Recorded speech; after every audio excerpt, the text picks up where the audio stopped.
Chapter 129. Sounds from beyond the mountains break, passing through winter and spring.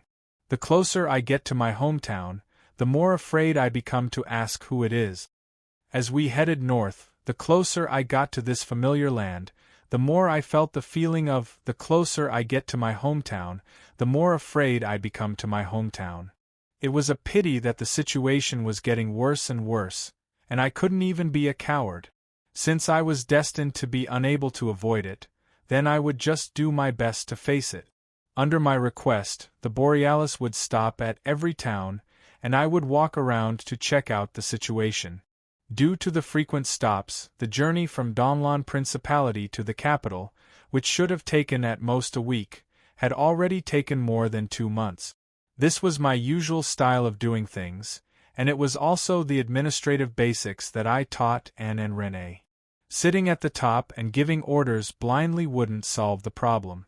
In order to solve the problem, one had to first find out what the problem was. In this aspect, waiting at home for a report and personally witnessing it were two completely different feelings. 20 people starved to death, and personally witnessing 10 corpses frozen to death on the streets, witnessing the tragedy of swapping children for food, were two completely different things. The former was just a report that the higher-ups would forget after reading it, while the latter would cause any ruler with a conscience to be unable to sleep at night. But at this moment, the more I investigated, the more depressed I felt. The situation was far worse than I had expected. The worst-case scenario had come true. After losing the last of its mines, the financially bankrupt Donlon had been struggling at death's door for the past 20 years. The war with the Beastmen in the north a year ago had shaken the last of Donglon's foundations. After the war had used up the last of the country's resources, the country was unable to purchase enough food to last through the winter. In reality, the Donlon Principality was on the verge of collapse. This year's harvest was as bad as usual, and the country's treasury was so poor that it didn't even need to close its doors. There would definitely be a large-scale famine. Fortunately, after earning a huge sum of money from the Ottoman Empire, there wouldn't be many frozen corpses this winter. But even so, it was still painful to see the lives of the citizens who didn't have high expectations. When I met with a situation that I couldn't bear to see, even though I knew that it wouldn't be of much use and wouldn't solve the root of the problem, I would still extend my hand to help. Perhaps this can't change the fate of the entire country, but at least it can change the fate of the people in front of me. Along the way, I have received over 30 orphans with no one to rely on. If it wasn't for the fact that Ailey was taken away by Warrior Clower, I might have taken her away with me. Of course, if there was a good child like Ailey who made one's heart ache, there would naturally be no lack of tyrannical lords who bullied men and women, evil merchants who hoarded goods, and such people who made a fortune from a country's calamity. Whenever I meet with such a situation, I will secretly note it down and look for an opportunity to settle the score with them in the future.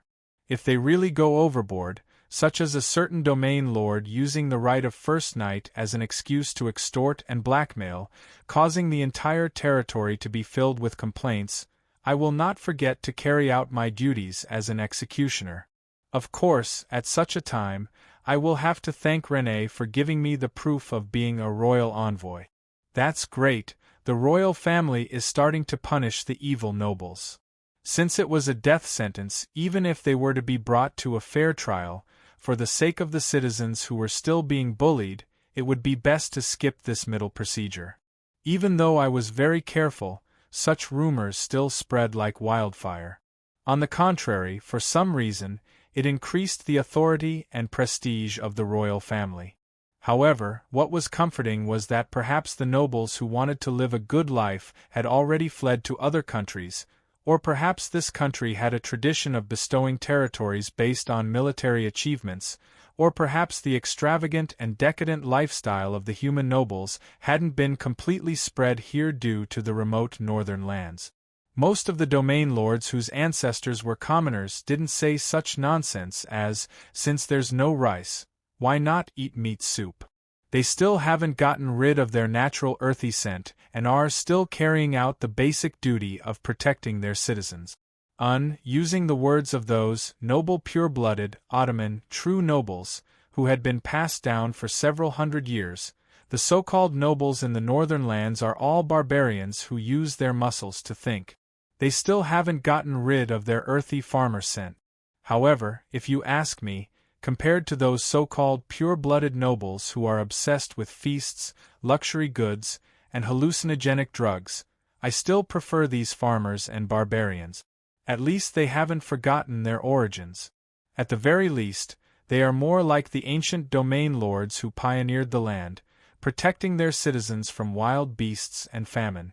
When the royal family fell into a predicament due to the long war, most of the domain lords were still working hard to support this country.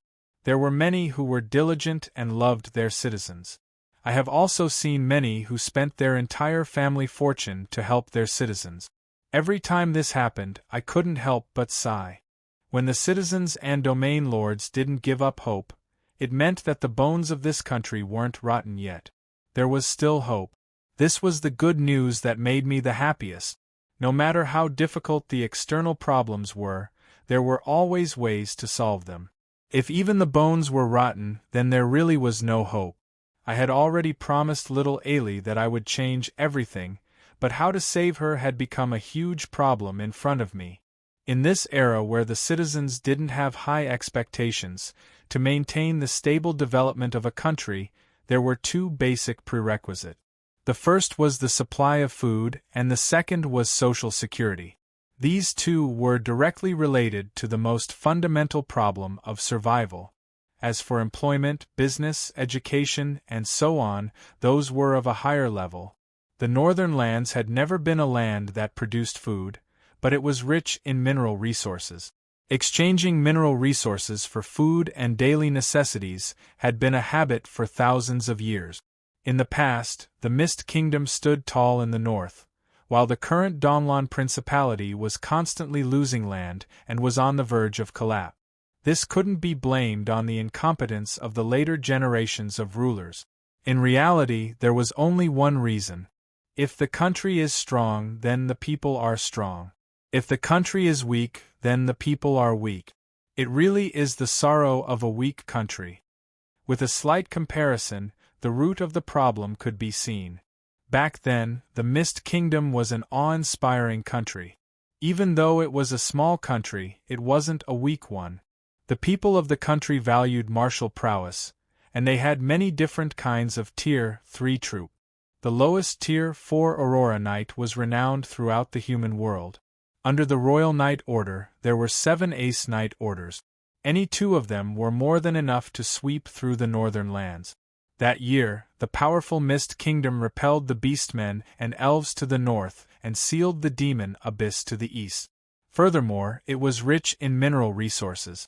Not to mention the threat of the Mist Kingdom's throat, the surrounding countries would take the initiative to trade with the Mist Kingdom every year. However, the current Donglan Principality could be said to have risen again after the fall of the Mist Kingdom. Most of its powerful troops had been lost, and its rich mineral resources had been taken over by other countries. Coupled with the accumulated grudges in its history, it had made many enemies. Faced with internal and external problems, it was only natural that it would grow weaker and weaker. A weak country yearns for prosperity. Perhaps Donglan's current weakness was also the reason why the Gemini Knight was viewed as the god of protection. Even though the Mist Kingdom still fell into its doom in the end, the story of how the Mist Kingdom single-handedly defeated a dozen allied armies and forced them to flee like rats was still being spread far and wide. Those powerful troops that had been lost became legends in the mouths of the men of Donglan. However, compared to the glory of the past, the current dismal state was even more depressing.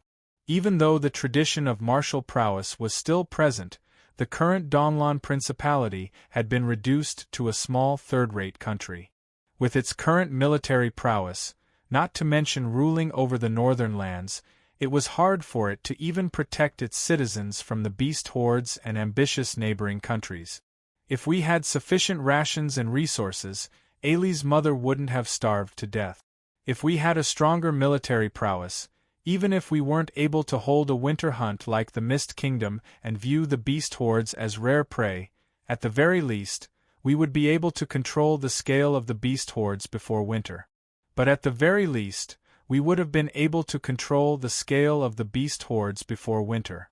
At the same time, we wouldn't have been forced to migrate the entire city in the face of the beast hordes, causing little Ailey's father to die along the way.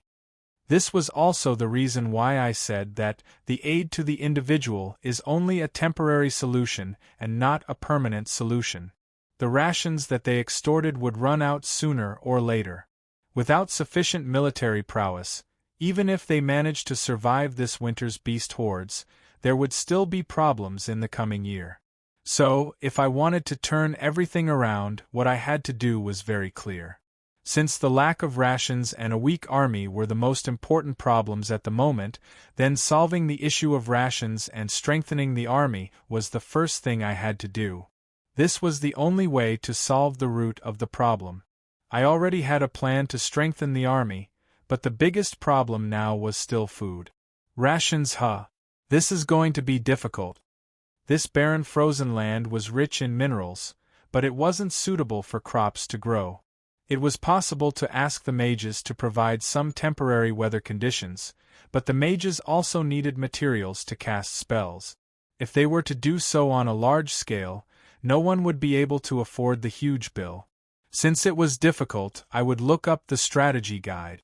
Of course, the history guide didn't have the answer to this question. I had to look up another book. Roland's Survival in a Different World booklet. The thick and tattered notebook was covered in dust. After being processed, the pages had already turned yellow. It could totally be sent to a museum as an ancient book with a new cover. This was a notebook that I had made when I first transmigrated to this world in order to prevent myself from forgetting the knowledge of another world. Considering that it might be useful this time, I had brought it with me. Making glass to sell for money. At the very front of the notebook were various ideas, but there were often annotations behind the ideas. Making glass was barely successful, but this idea was a failure from the very start. The alchemists had already invented an even more transparent glass in an accidental experiment. My efforts were in vain. Invented gunpowder. The gnomes have already invented it. Movable type printing. The god of knowledge relied on this to start his career. Behind the ideas in the notebook were all kinds of failures. The various annotations were all traces of my efforts and failures back then. If people were like their words, the immaturity and anger of these twisted words were so obvious. With just a little bit of knowledge from another world, I wanted to achieve great things in a real world. It seemed that the ambitious me back then was repeatedly beaten down by the harsh reality. But now wasn't the time to look back at the past. Thinking of my goal, I flipped to the page titled Food and was shocked once more. Got it, solve the problem of food. Then I should plant high-yield and high-tolerance corn, sweet potatoes, hybrid rice, using high-yield crops from another world to replace ordinary low-yield crops? This is really a good idea. Sighing, I closed the book and threw it harshly to the corner of the wall. Easy for you to say. Where can I find high-yield crops like corn in this world? Yes, this was the crux of the matter. If this world had such crops, there wouldn't have been famine a long time ago. It seemed that I was really unreliable back then. Although I know that the possibility isn't high, I should still give it a try. System, is it possible to exchange for these high-yield crops again? Yes. Initially, I didn't have any expectations for this question, but I actually received an affirmative answer. However, I was still unmoved. After all, I had already been scammed too many times. What conditions do I need? If it was that easy, I would have exchanged for them long ago. 10 million fate points for one crop. Alright, as expected, it was such a scam. However, this time, I unexpectedly received an explanation. As long as such high-yield crops appear, with the help of Droll and the mages, they will be able to change the entire world very quickly. In fact, they might even shake the feudal society that is based on land. It's impossible for you to pay for such a huge amount of karma. So this was the reason why I couldn't exchange for the crops. However, the system's explanation made me think of a possible way to obtain help. Looks like I should write a letter to Eaglestorm as well. It's true that we can't afford to hire the mages, but most countries view Drool as a dangerous individual. As long as we acknowledge their teachings, they shouldn't have any other requests. Since even the undead were willing to accept it, then Drool was naturally willing to accept it as well. Unlike the expensive mages, Drool didn't require any materials to cast divine arts. Making plants mature early was their specialty. However, it's still not enough. No matter how many Drool people there are, it won't be enough for a country. We still have to think of other ways. Notification: you still haven't realized it? The system is indeed unable to exchange for high-yield crops for you, but can't you create it yourself? Create it myself? My first thought was that the system was still scamming me. I only knew undead creation. It was possible for me to create a creature that would turn someone into an undead after eating it, but it was impossible for me to create a safe high-yield crop. Have you forgotten where you learned life structure theory from? She still has a deep impression of you. At that moment, I came to a realization. My undead creation theory was created by combining the knowledge of several different subjects. Many of the theories originated from the life structure theory of a certain great mage. If I didn't remember wrongly, that great mage specialized in the creation and summoning of plants. Perhaps it wasn't possible for her to create a high-yield crop that could change the world, but it shouldn't be difficult for her to create a cold-resistant crop for a small country in the north. Thus, I hesitated on how to write the second letter. That great mage was different from Eaglestorm. If it was possible, I didn't want to come into contact with her for the rest of my life. However, after thinking about it, I couldn't think of any other way. In the end, I could only start writing helplessly. Dear Senior Amelia, long time no see. Your junior has something to ask of you. No matter how long the journey was, it would come to an end one day.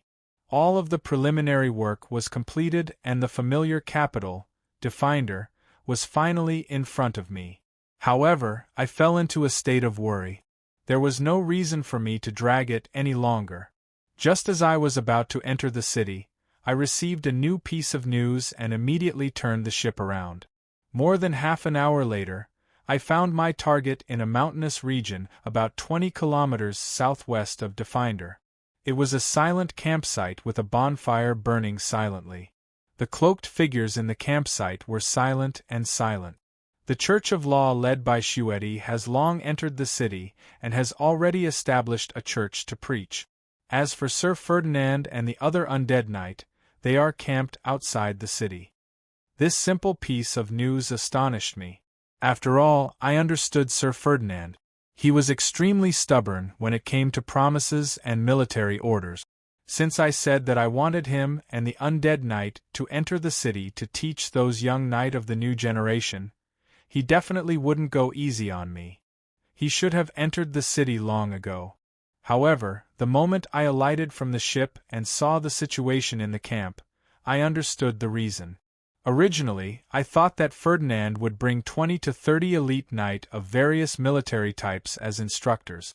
Naturally, they would be able to easily sneak into the city. However, there were at least 300 black cloaked figures resting in the camp. Not to mention sneaking into the city, there were more than 300 intelligent high-level undead, with at least 30 undead lords among them. They could summon an undead calamity at any moment and easily take down any city of the living. If news of them were to leak out, it would be impossible to hide or clean them up. What's going on with all of you? Didn't I say old Sir Ferdinand was the first to greet me? On the other hand, the skeleton old general showed an embarrassed expression. He knew that he didn't do things well. When everyone heard that we are heading to Definder, they all wanted to take a look. The number of people who signed up kept increasing. In the end, if it wasn't for Leader Bastion suppressing the situation and making adjustments to the number of people, I'm afraid that there would have been 5,000 to 6,000 of them. Looking around, Fade, Lucas, Timir, Slants, Lonnie, Kakana, the various Ace Knight were all here. When I looked at them, they felt a little embarrassed. I sighed helplessly. To think that you guys didn't get noticed along the way from the underground world? Forget it, it is a good thing that you guys are here. I happen to be in need of manpower, resting in the day and traveling at night, searching for barren mountains. The other countries are a little troublesome and there were a few small conflicts, but no one was hurt. On the other hand, the Mist Country is a familiar place, so no one should have noticed us yet. That's right, but since someone managed to sneak into the vicinity of the capital silently, this generation's Guardian Knight is too weak. Alright, it is one thing for these fellows to easily sneak in, but to think that they would complain about the weak defense of the other party. Then, they should have entered the city, right? How do you feel? Even though it is impossible for a large group to enter the city, given their capabilities, it shouldn't be a problem for a dozen of them to enter. However, my question was met with an awkward silence. You guys, it can't be that you guys haven't entered the city all this while, right? Still silence, but this is already a form of tacit agreement. Even though we are clearly far away, we still want to take a look. But, when we get close, we don't dare to enter.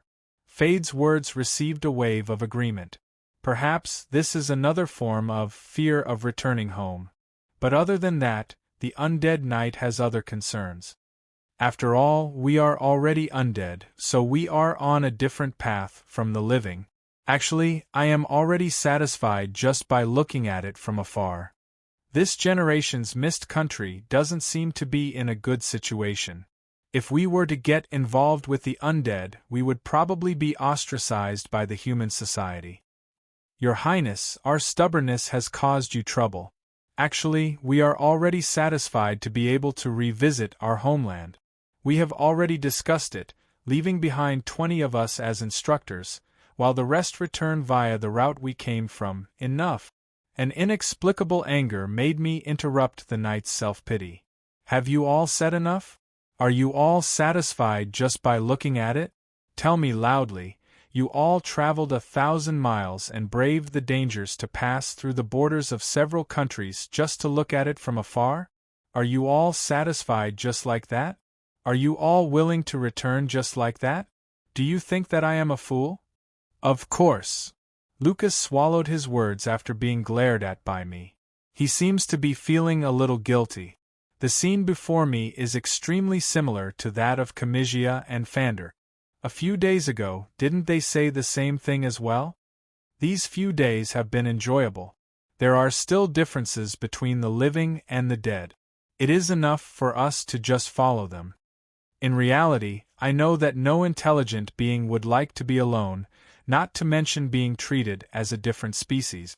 Since they are already enjoying themselves, then why should they stop this enjoyable interaction just because of how others view them?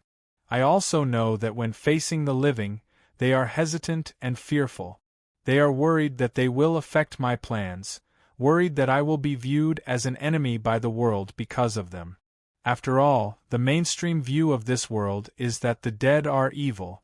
I can understand how this feeling of inferiority is born, but I have no intention of accepting it at all. Back then, you all died for the people of this land. Now, you all have returned to save them. You all are returning in glory, not cowardly deserters. You all have never owed anyone anything, only this bastard world owes you all. Puff out your chests, my proudest knight. Put down those insignificant worries. Today is the day of your triumphant return. You all have sacrificed yourselves for this land. Returning to this homeland that you sacrificed everything to protect, what is there to hesitate about? What is there to be afraid of? Answer me, why are you cowering? Do you all feel that you were wrong back then? Do you all regret it? Following my questioning, the 300 pairs of soulfires burned quietly in the dark night. Their emotions weren't calm at all. No, we have never regretted it. Even if we were to turn back time, we would still be willing to sacrifice everything for our homeland. But now who would be willing to just look at the homeland of their dreams from afar? The knight has a clear conscience. Why must they suffer such a cruel fate? They are indeed afraid, but the one they are afraid of isn't a powerful enemy. On the battlefield, my knight never fears anything. I know that what they are afraid of now it is the people whom they sacrificed themselves for in the past. Yet, they are looking at them with hatred and enmity just because they are undead. Very well. Since you all have no regrets, what is there to hesitate about? Take off that boring cloak and follow me openly just like in the past. Please continue to trust me. I will give you all the glory and respect that you deserve. All of the undead knight take off their cloaks one by one. A black aura of death starts to spread, but I smile. Fearless and without regrets, this is my most adorable knight. Fade, my flag bearer, are you ready? Yes, your highness. Raise the flag. Tell everyone that after 377 years, we have returned in triumph. The tall skeleton general carries the army flag on his back and starts to beat the war drum. The raising of the Mist's war flag signifies the gathering of the indestructible army once again. Just like in the past, when the war horn blows and the army's flag flutters, the knight raises their weapons and march forward in formation. Since it is a triumphant return, how can there only be a single flag? Under my gaze, the knight also raises their flags. Among them, there is the emblem that represents the glory of the family, the army's flag that represents the honor of the army, and even the individual's flag that represents the military merit.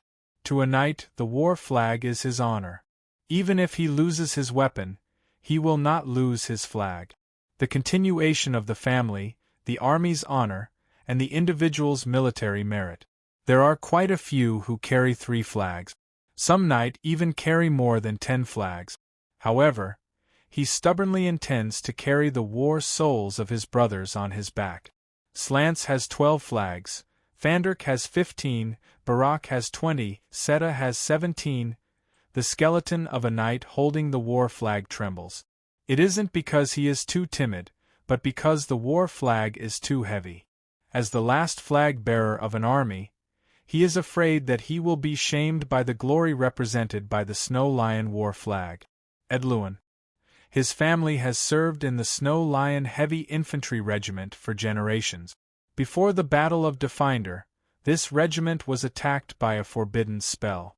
Less than 100 survivors fought to their last drop of blood in the war that followed. There is also a knight who lost his and the army's final war flag in the war. However, he used the blood of the enemy to redraw his own glory. The war flag that he personally assembled was so shabby that no one could bear to look at it. However, none of his comrades ever mocked him. On the contrary, he was allowed to walk to the front of the army. His name is Timir. The Black Griffin Aerial Cavalry Regiment was completely annihilated, and not even their bones were left.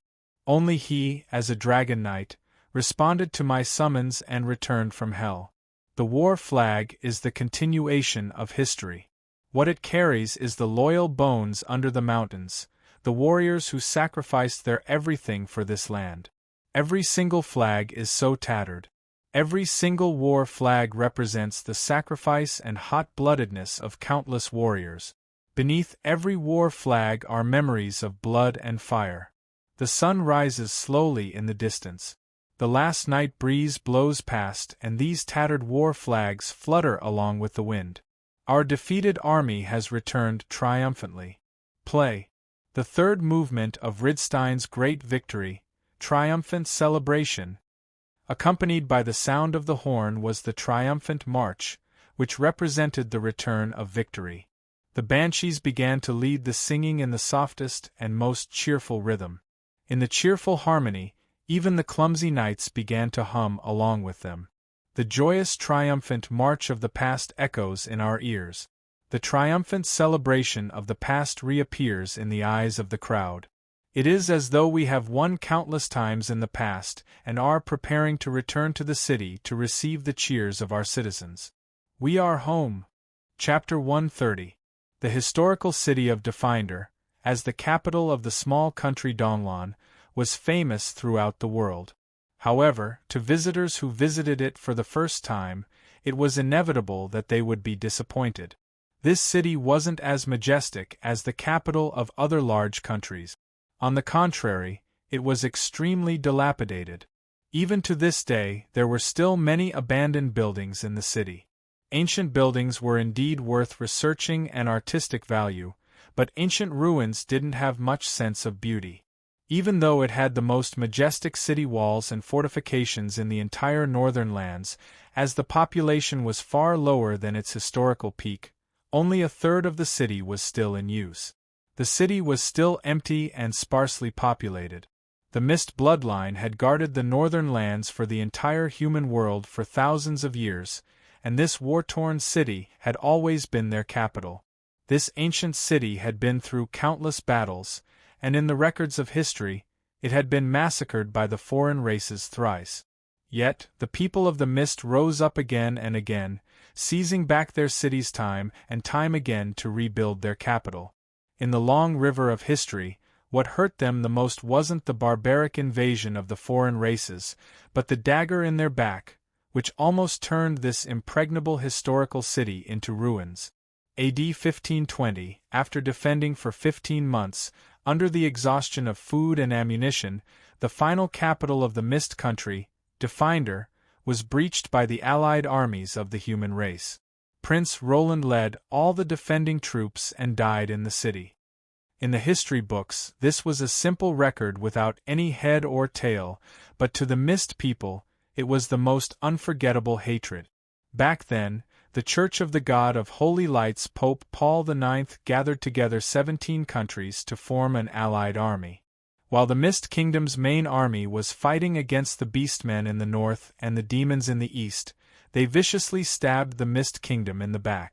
After that, they massacred the entire city, directly turning Definder into a land of death. After that, the undead knight who went on a rampage for revenge, and the demon army that Prince Cavendish brought in, caused the fall of the 17 countries to become history. It caused the entire human world to suffer the most painful loss in history. The Church of Holy Light can't be trusted, and those damned human kingdoms and nobles even more so.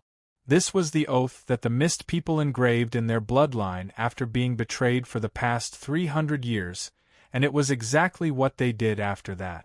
200 years ago, the self-proclaimed descendant of Roland, the founding monarch of the Donlon Principality, chased away the beastmen occupying their homeland, bought back a portion of the land from the elves, and rebuilt the Mist country. In order to dispel the land of the dead and re-establish the capital in Definder's original location, Seal requested the Holy Church's assistance.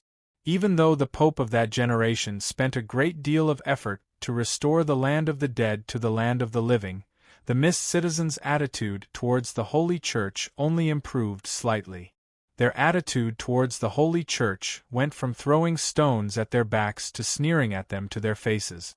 The Mist citizens only allowed the Holy Church to establish a branch here, and this was only because Prince Roland was a holy knight.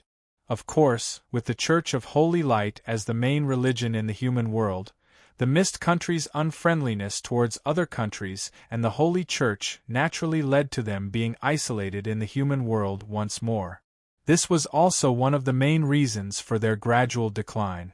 However, the stubborn Northlanders never regretted it. Since they were already barbarians among the civilized people, so what if they were a little more vengeful and barbaric? Compared to the gods who sat high above the clouds, they believed more in the sharp swords in their hands and the protection of their ancestors. However, in the harsh reality of being surrounded by enemies and countless wars, the newly born Mist country seemed to have reached its end once more. However, there was one person who didn't think so. He intended to turn this desperate situation around with the new Mist bloodline. And today it was destined to be recorded in history. At the first light of dawn, the citizens who were still in a deep sleep were awoken by the cheerful victory march.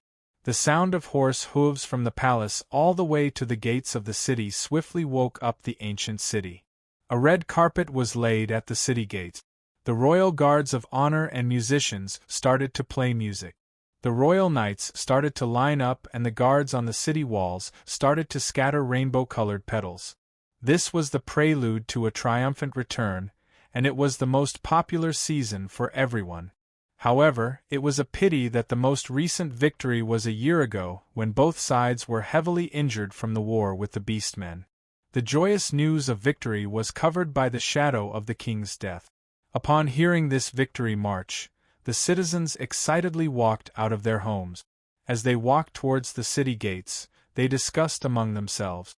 Triumphant return? There hasn't been any war recently. Could it be that the knights have gone out to hunt beasts? Are you dumb? Princess Renee's diplomatic mission this time around was so successful. The rewards she reaped from it are comparable to any other war. I see. Has Princess Renee returned? Looking at the time, it's about time. The Ottoman convoy had arrived earlier than the princess. A large number of resources had returned earlier than the princess. Joyous crowds filled both sides of the road. They were waiting for the princess to return, hoping to welcome and thank her as soon as possible. Amidst the creaking sounds of gears, when the heavy city gate was gradually opened, the first figure that entered stunned everyone. Princess? That can't be right. His face was extremely similar to the princess, but there were many obvious differences. Princess Renee wasn't this tall, and her face wasn't this mature. Most importantly, the old-fashioned ice armor was obviously a male's style. This was a young man with a smile on his face. So familiar, but I can't remember. Statue of the Twin Stars. Yes, if His Highness Roland were to live to this age, he would probably look like this. How similar. That posture, that smile on his face, and that Roland's sacred sword at his waist. Wait a minute, Roland's sacred sword. In sculptures and paintings, this symbol of royalty was so eye-catching. There wasn't a single person in the Mist Kingdom who would forget the appearance of this sword. Furthermore, the faint silver glow on the sword was similar to the one recorded in the legends. Similarly, in history, it was this sword that fell together with Prince Roland. While the citizens were cheering for the Roland sacred sword, the royal knight had only received the preparations for a triumphant return. Naturally, they were also in a heated discussion. When the knight behind the man walked through the city gates, everyone was astonished. That familiar war flag was tattered. Under the fluttering war flag, the undead knight walked openly into the sunlight. Before the royal knight drew his sword, with the help of a voice transmission spell, the man's declaration echoed throughout the entire city. I, Holy Knight Roland, the last ruler of the Mist Kingdom, have returned together with my knight. The red carpet beneath my feet wasn't considered high-class goods. As a country welcoming guests, it could be considered shabby. However, stepping on it and looking at the Mist citizens before me, I felt an indescribable sense of happiness. The undead knight stepped into the city. At this stage, the battle-hardened undead knight had already given up on their doubts. The blazing soulfire displayed their unshakable will.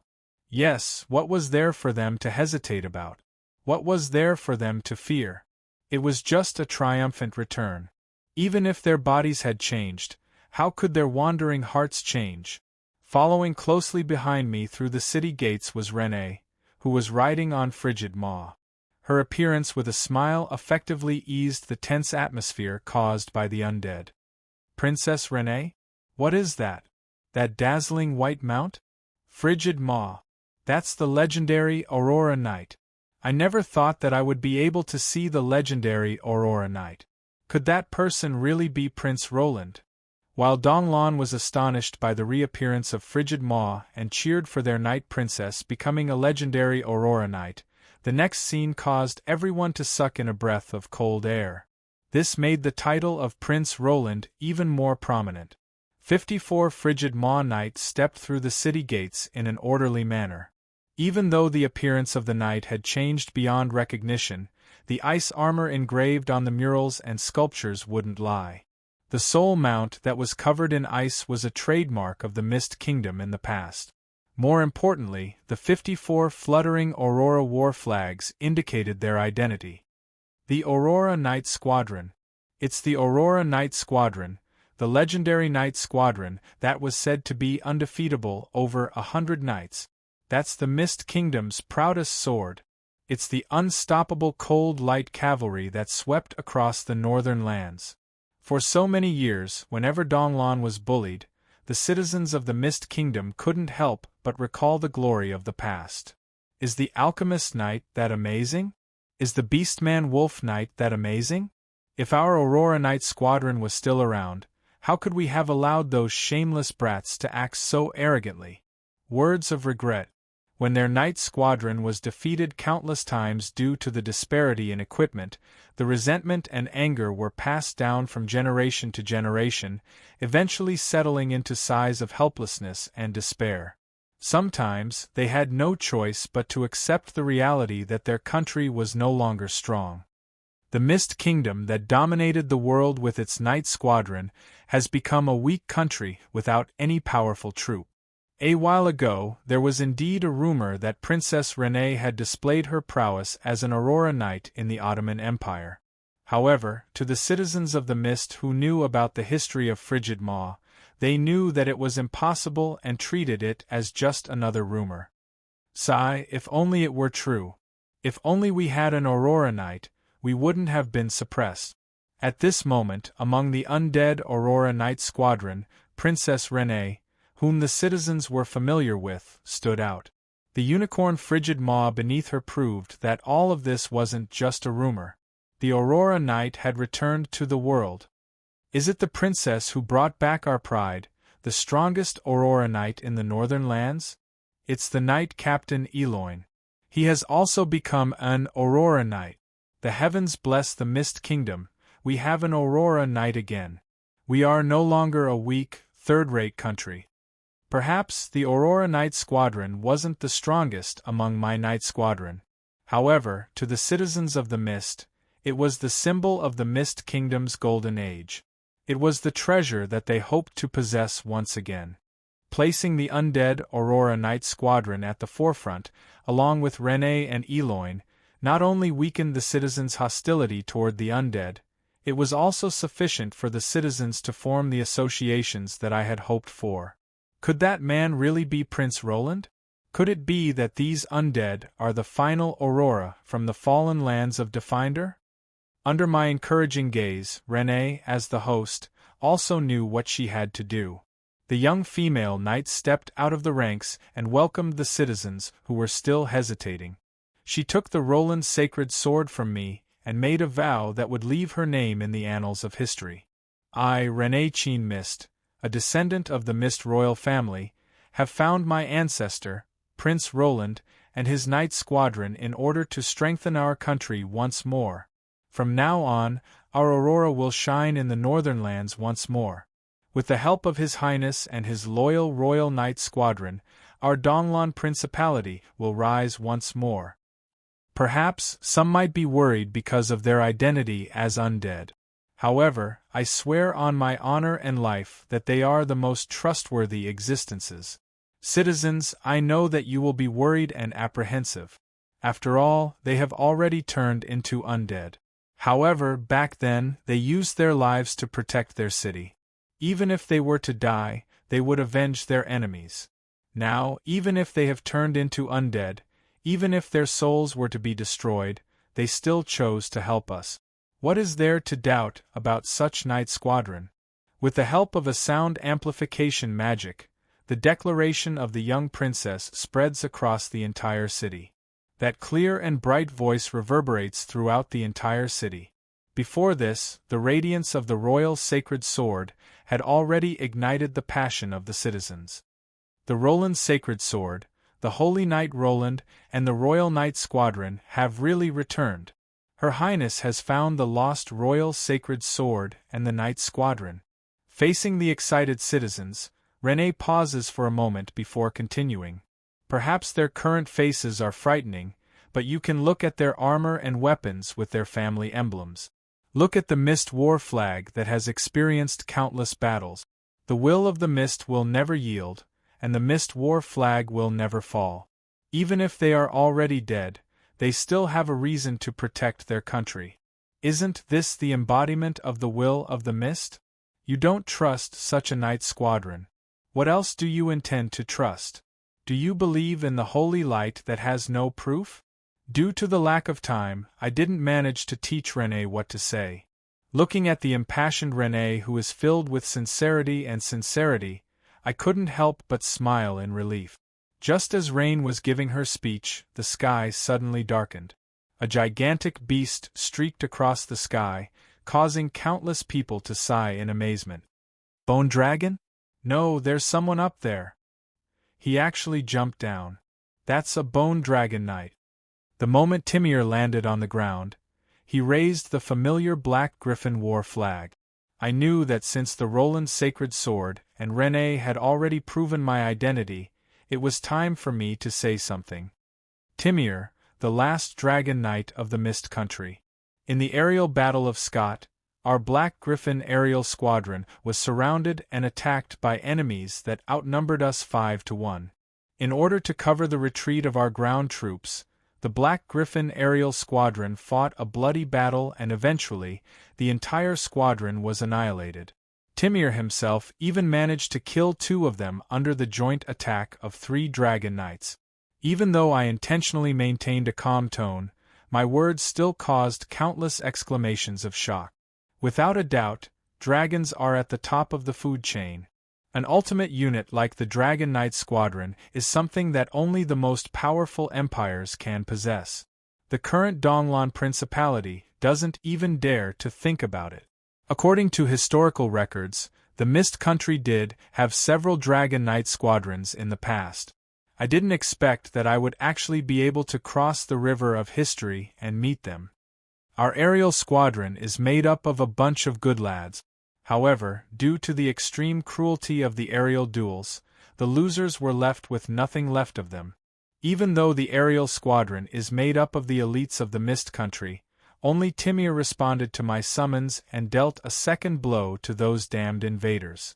After bowing, the proud last Dragon Knight squadron waved the Black Griffin war flag and led the way on the red carpet of victory, as though he was a warrior who had returned victorious.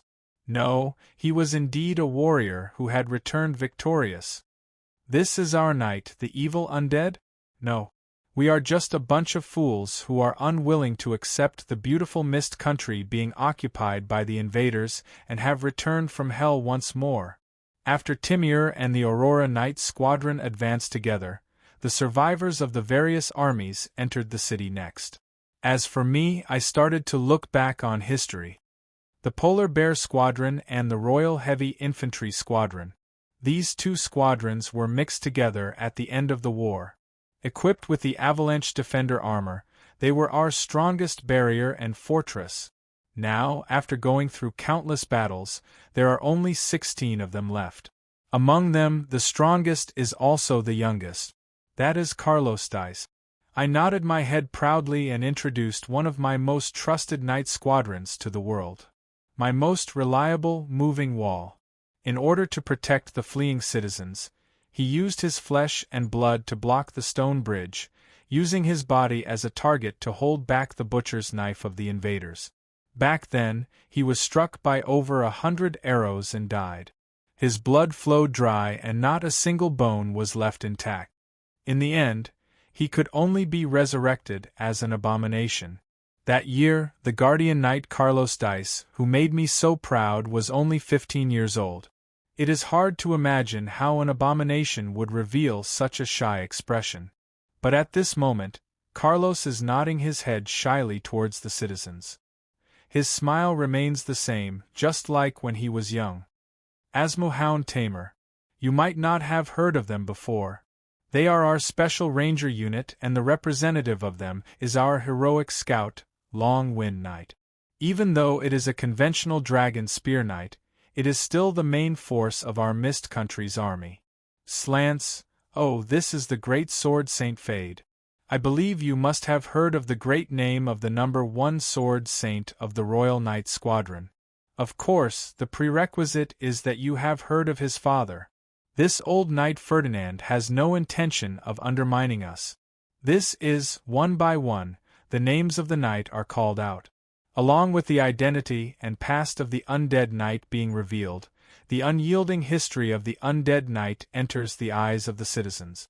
Only then do they realize that these repulsive undead knight were once the legendary heroes of the Mist Country. Based on the traditions of the Northlanders, since they were heroes of noble character when they were alive, they should be trustworthy and worthy of respect even after death. Since the unknown will bring about fear, then let me dispel these unknowns. As long as they don't have any sins on their bodies, even if they have turned into undead, the loyal and powerful knight will only make me proud. There is nothing to hide. But obviously there is someone who doesn't think so. Darned undead, how dare you come to the world of the living? Even the loose golden robe is unable to hide his huge belly. As the Archbishop of the Holy Church of the Donlon Diocese, under the protection of a circle of holy knight and priests, Archbishop Lop finally arrives at the scene. His panting might be the main reason why the Holy Church took so long to arrive. Just like how the Justice Knight wouldn't let off a sinner who went against God's laws, the Holy Church on the surface wouldn't let off any evil undead, especially since the undead actually dared to openly enter the city. This is basically a provocation to the holy light and the source of order. Under their fervent belief, even though there is a huge disparity in their combat strength, the Holy Knight ranks forward with the priests behind them. They are in a battle formation, ready to fight at any moment. Their arrival was within my expectations, even later than I expected, and I have long since prepared a plan to deal with them. Why do I remember that this is already the land of law? Isn't the Holy Church interfering a little too far? My question causes old Lop to pause for a moment. Obviously, the fact that the Church of Law has become the national religion of Donlon means that his mission to spread the Church of Law is a complete failure.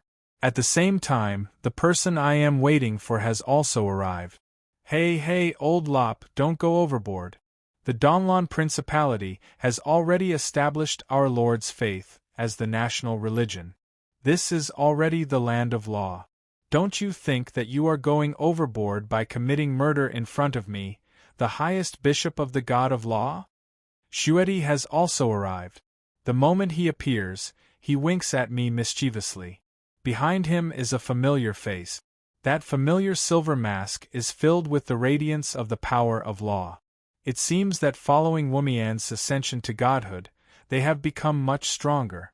The highest Tauran bishop, the Church of Law, which arrived 2 months earlier than us, has already officially entered Donlon. The citizens are also used to this kind Tauran bishop. Now that the Church of Law has arrived, they stand between us and the Holy Church. Obviously, they intend to stop the conflict between both sides. Damn it, they are evil undead. They are the enemies of all order. Why are they stopping us? Bishop Lop, in front of our Lord, there is only guilty and innocent. Please don't use race to differentiate between good and evil. Right now, I only see that you are intending to commit murder. This is the holy land of the Church of Law. Do you really think that we are just decorations? But they are still undead. They are bloodthirsty and chaotic.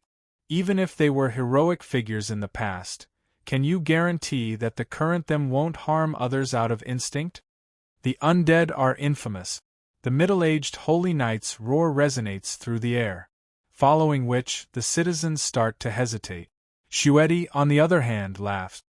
Of course I can. In the name of the highest bishop of the God of Law, I can guarantee that they are the true undying Valkyrie and not vengeful spirits controlled by bloodlust. They have lived in Lu Huang Mountain City for more than 100 years and not a single murder case has occurred. Not long ago, they were the ones who killed the demon count. That was a great battle that can be said to be epic. On the contrary, your holy knight is always creating trouble in the name of eradicating evil. What a headache! The highest bishop of the God of Law has a noble status. From a certain perspective, he is in existence equivalent to the Pope of the Holy Church, Cincello III. At this moment, Shueti's words resound through the air and the surrounding exclamations of shock can be heard. Looking at the relaxed and excited expressions of the citizens, his guarantee seems to have worked. You damned evil underground man. You are all in the same group. You are all villains. How can I guarantee it? The Bishop of Holy Light just roars furiously, but he hurriedly covers his mouth. However, he is unable to retract his words. This is a serious personal attack. Are you sure?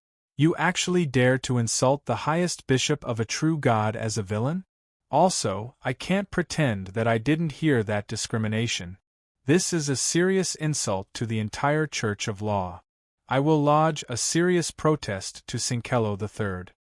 It isn't easy to make up for a slip of the tongue in such a public place. Just as Shueti is about to pursue the matter, even though I know that it isn't suitable for me to do so, I still stand up. Villain? Who is the villain? It is time for me to spit out some things. Luo Fu? You're the inheritor of Cardinal Luo Fu's bloodline? Fine, from a certain perspective, I, who was a holy knight 300 years ago, can be considered as your senior. Then, let's talk about who is the villain here. Fendark Jane, you should have heard of this name, right? The moment I finish my words, the sweat on the forehead of Luo Fu the Thinker starts to drip. As the future successor of the Cardinal, Luo Fu knows quite a bit about that taboo history. You can't answer? Of course, that was an unfair trial that brought shame to the entire Church of Holy Light.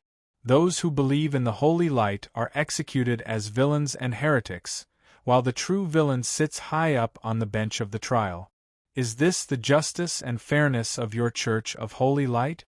Under my questioning, the pale-faced Death Knight walks over slowly. In the eyes of those who are in the know, his face is no different from the historical records. Everyone, just as His Highness Roland has mentioned, I was once a holy knight. However, because I refused to testify according to the words of the exiled cardinal, I was executed in the square of Holy Light. No. That's not it. No, I don't know. Then, can you swear in the name of the Holy Light? If one swears in the name of the Holy Light, if it turns out to be a lie, it is equivalent to betraying the Holy Light forever. How can Cardinal Luo Fu, whose ultimate goal is to become the Pope, make such a vow? Even if he doesn't make such a vow, his awkward silence, pale face, and the beads of sweat dripping from his forehead are enough to explain everything. In an instant, an uproar breaks out. Not only are the citizens shocked and furious, even the holy knight and priest, who were intending to sacrifice themselves for the Church, are filled with disbelief. The current reputation of the Church of Holy Light is rather good, but that doesn't mean that it doesn't have a dark past. However, if one were to bury their sinful past, how would they have the confidence to represent the Holy Light to punish evil? Looking at their ugly cowering appearance, I laughed, but it was a laugh of extreme anger. I swear in the name of the Holy Light that the reason why the calamity back then developed to such an extent can all be traced back to the evil and filthy higher-ups of the Church of Holy Light. That so-called holy war is nothing more than a bunch of greedy hyenas led by lions. You bunch of hypocrites, using the name of the holy war as a pretext, but acting as bandits. You are the true source of all evil. Look at me. You bunch of villains still have the face to use the holy light? My wings spread open, giving off a blinding holy light and holy flames. The boundless power of the holy light is the best proof of the veracity of my words. I'm also a holy knight, but I've never believed in the God of holy light, nor will I listen to that laughable Church of Holy Light. I only believe in the justice of the holy light itself. The Holy Light has never ordered us to kill the innocent. Knight, do you think that your own justice can be determined by the teachings of the Church of Holy Light? Then, who will be the guarantor of the Church of Holy Light's justice? Perhaps your self-righteous eradication of evil is just a form of killing the innocent in the name of justice. As a war angel, in the teachings of the Church of Holy Light, I am the messenger of a true God. Under my angry glare, that pure holy light is an interrogation of conscience and faith. Most of the holy light users present begin to waver. And when these questions spread throughout the entire world, a new division within the Church of Holy Light is born. The idea of purely believing in the Holy Light and maintaining a distance from the Church of Holy Light becomes the most painful and embarrassing division for the cardinals.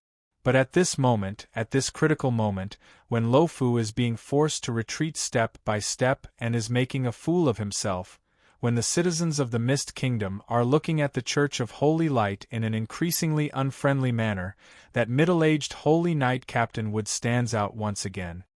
The Church of Holy Light today is no longer the Church of Holy Light from 300 years ago. We have been constantly improving. It's meaningless to talk about the past now. What's important right now is whether or not the undead are a threat to the living. Archbishop Shueti, are you admitting that you came from the same place as them? I remember that your tribunal has a system of automatic dismissal. Then, according to your logic, since you are related to them, then your testimony is naturally invalid. Without a doubt, this is a way to change the topic.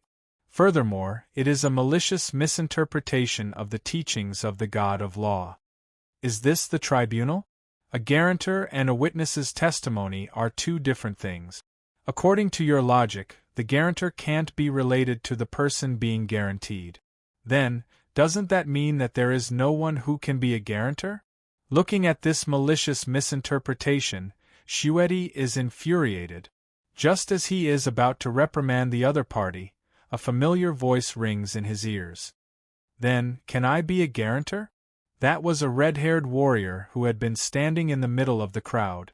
Even though his lazy voice was filled with cynicism and surprise, there was an inexplicable might under the ordinary appearance of the red-haired warrior that made the Holy Knight Captain Wood feel fear instinctively. Wood had even used honorifics on the warrior.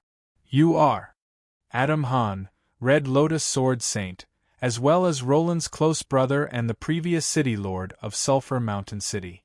Do you want us to withdraw as well? The Red Lotus Sword Saint is the strongest candidate for the position of the human race. His undying achievement of ending the Yongye calamity has made him a living legend and a saint. In front of him, even the current pope is considered as a junior. Marguerite, Saint, Arladin's Truth Overseer candidate. I have been with the Undead Knight for close to 200 years. I trust them and am willing to use my reputation to vouch for them. The moment the great saint descends from the sky, that solemn vow echoes throughout the entire city. The trust in him is deeply etched in people's memories. Representing the will of my Lord, I can vouch for them as well. This time, the voice comes from the sky as well. However, that familiar male voice with an elven accent reminds me of an acquaintance that I just parted with not too long ago. Basra? As expected, the one descending along with the light of order is the envoy of a true God. Hearing these famous names, Wood's back is drenched in sweat. At this moment, he is still hoping that it is just a coincidence that they share the same name. Lady Moonlight's Valkyrie, Long to Basra? Yes, but she is Womian's Valkyrie now. We will settle the score for your misinterpretation of the God of Law's teachings later. Now, 2 semi-gods and a Valkyrie vouch for you, is that enough? The questioning of Valkyrie and the epic hero leaves Wood speechless. Just when he thinks that he is too weak to reply, I want to reason with him instead. Alright, let's not talk about the past. Then, let's talk about the present and the future.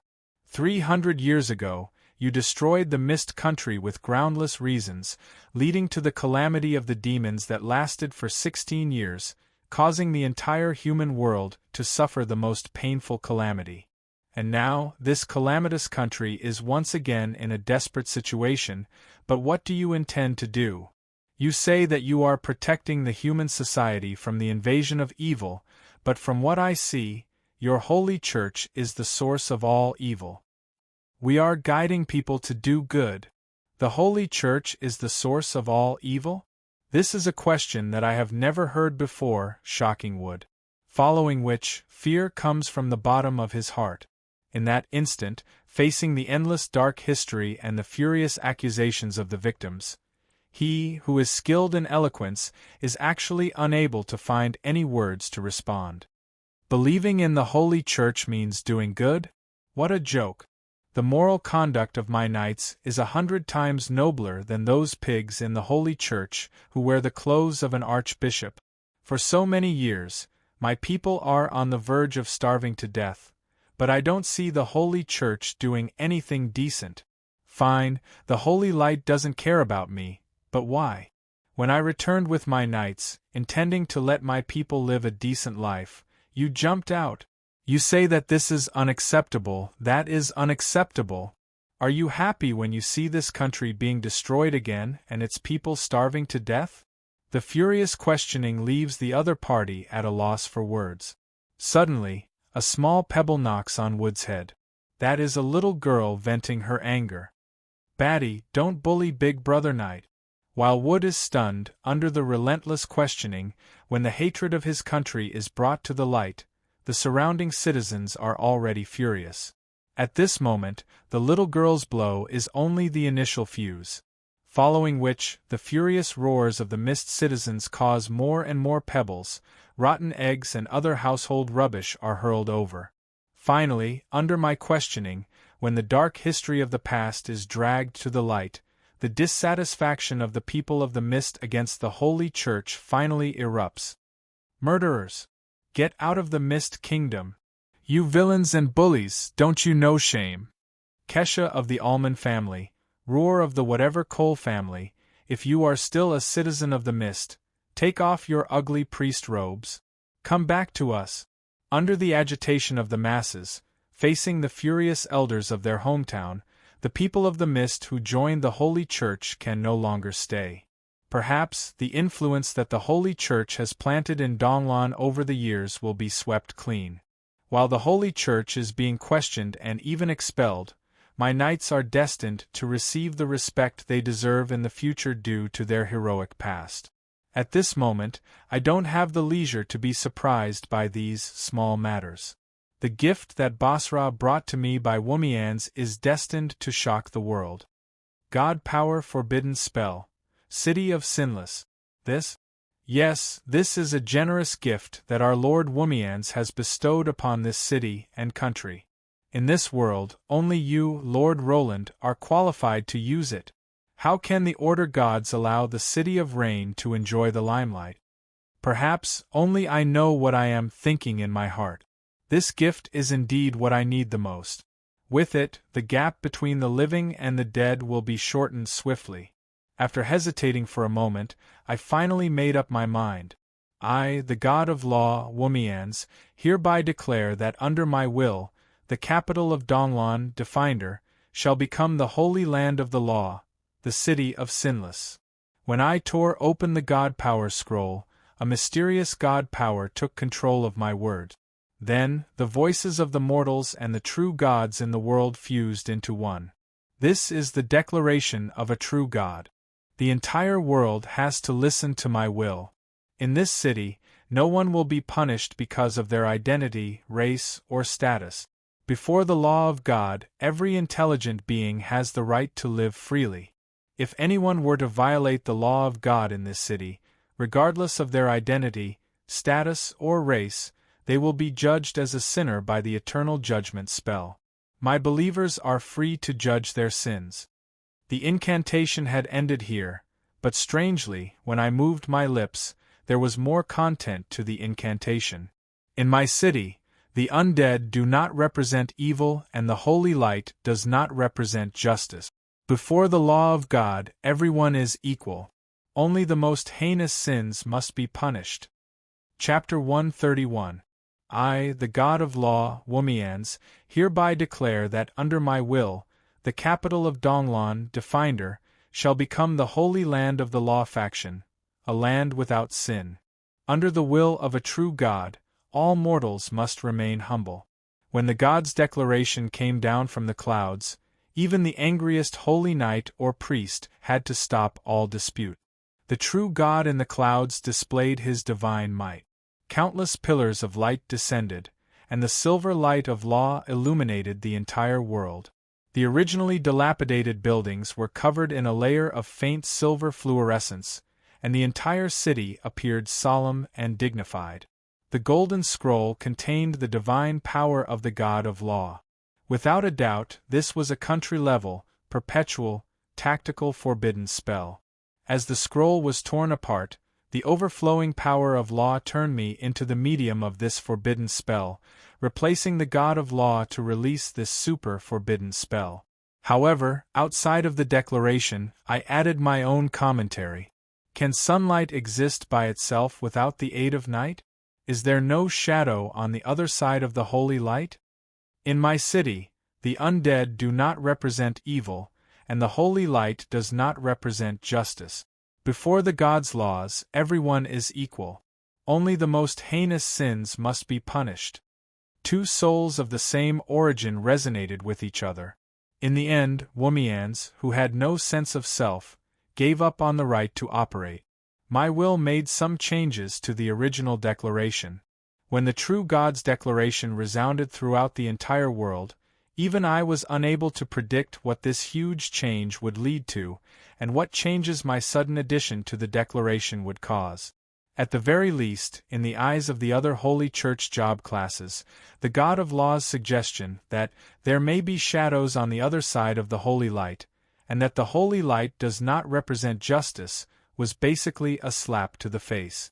Even though they were both in the Order faction, the God of Law was destined to become the #1 enemy of the God of Holy Light in the eyes of all the Holy Light job classes. However, they were unable to criticize him face to face. After all, he was also a true God of the Order faction.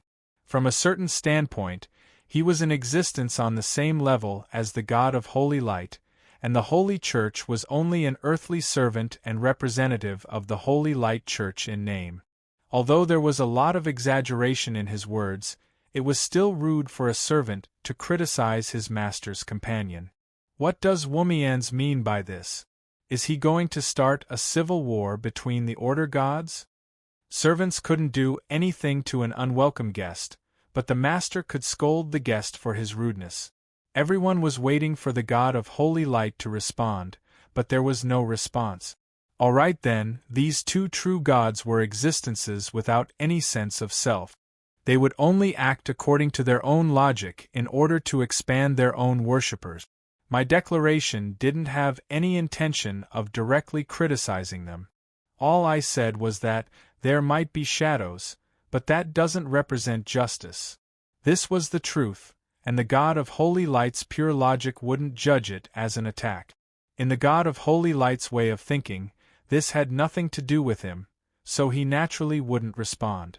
Perhaps in the eyes of those who understand the secrets of the gods, this is just an insignificant little trick. They might even be suspicious of how Womians, who has also lost his sense of self, is able to play such a word game. However, in the eyes of most mortals, this is equivalent to the magnanimous God of Holy Light tacitly agreeing to the words of the God of Law. There might be villains hiding under the cover of Holy Light, and there might be shadows behind the Holy Light. Perhaps the Holy Church isn't that holy and just after all.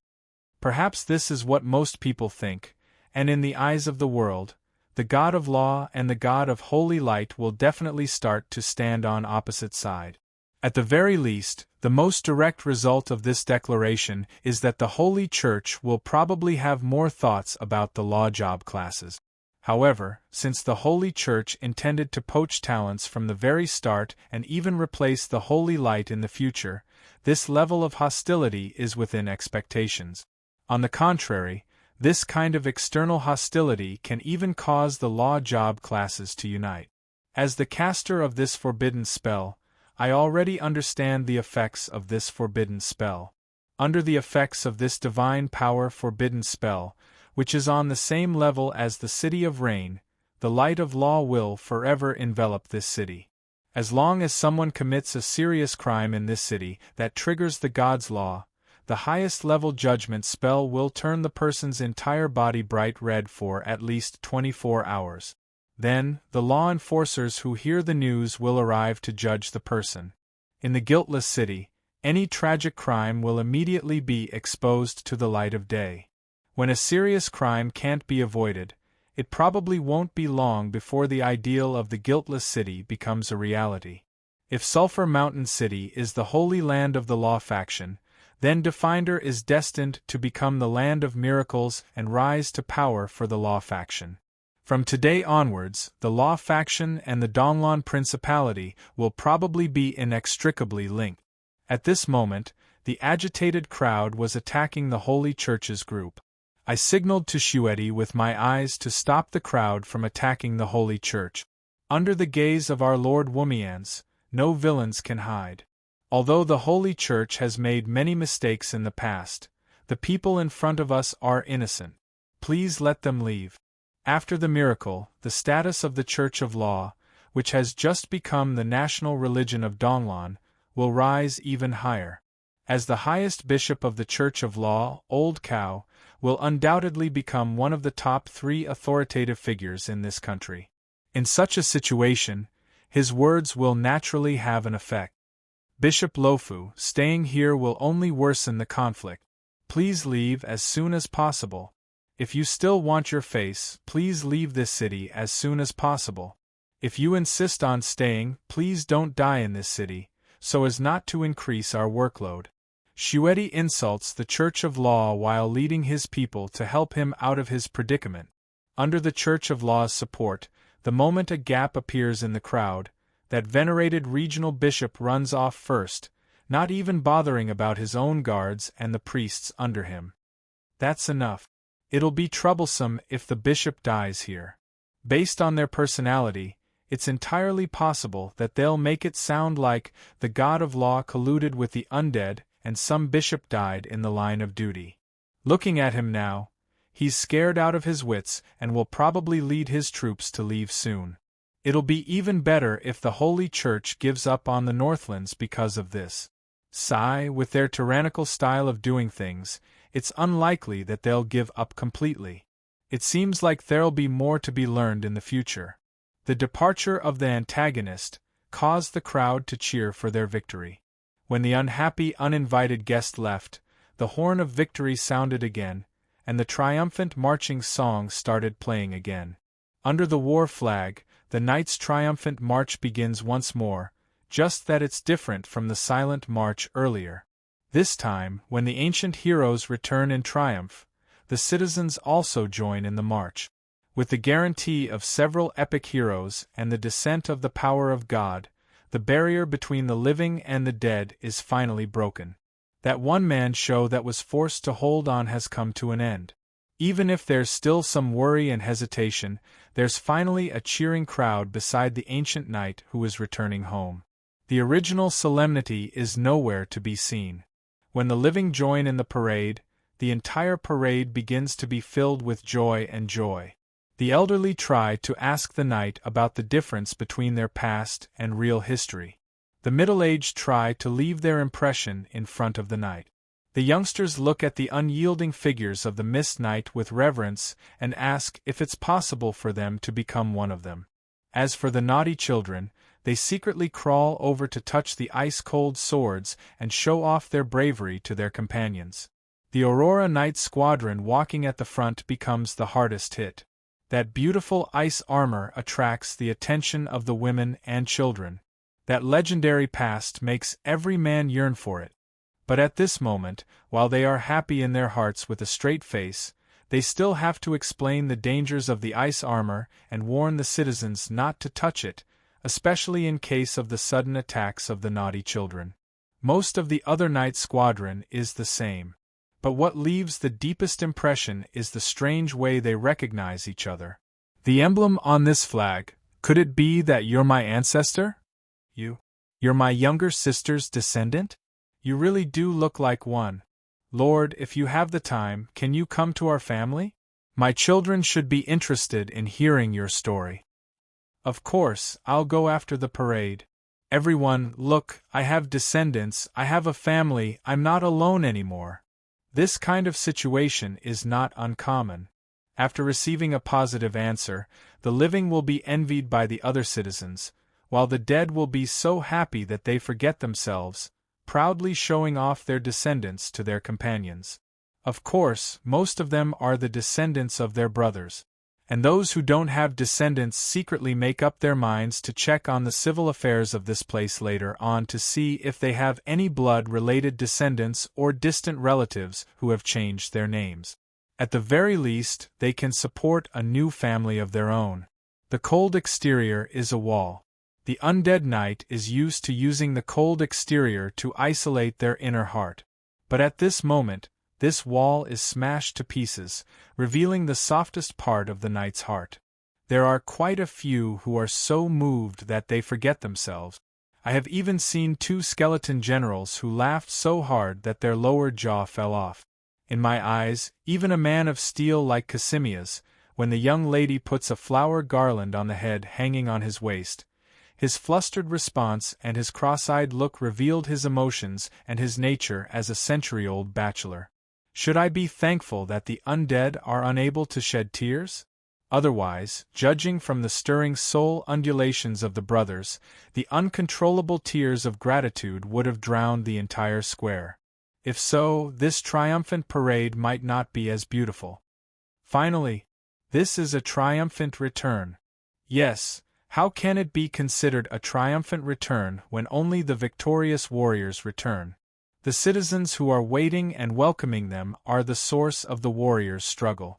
Without the welcome and understanding of the citizens of the mist, without the citizens' blissful smiles, what is the meaning of the warriors' sacrifice and return?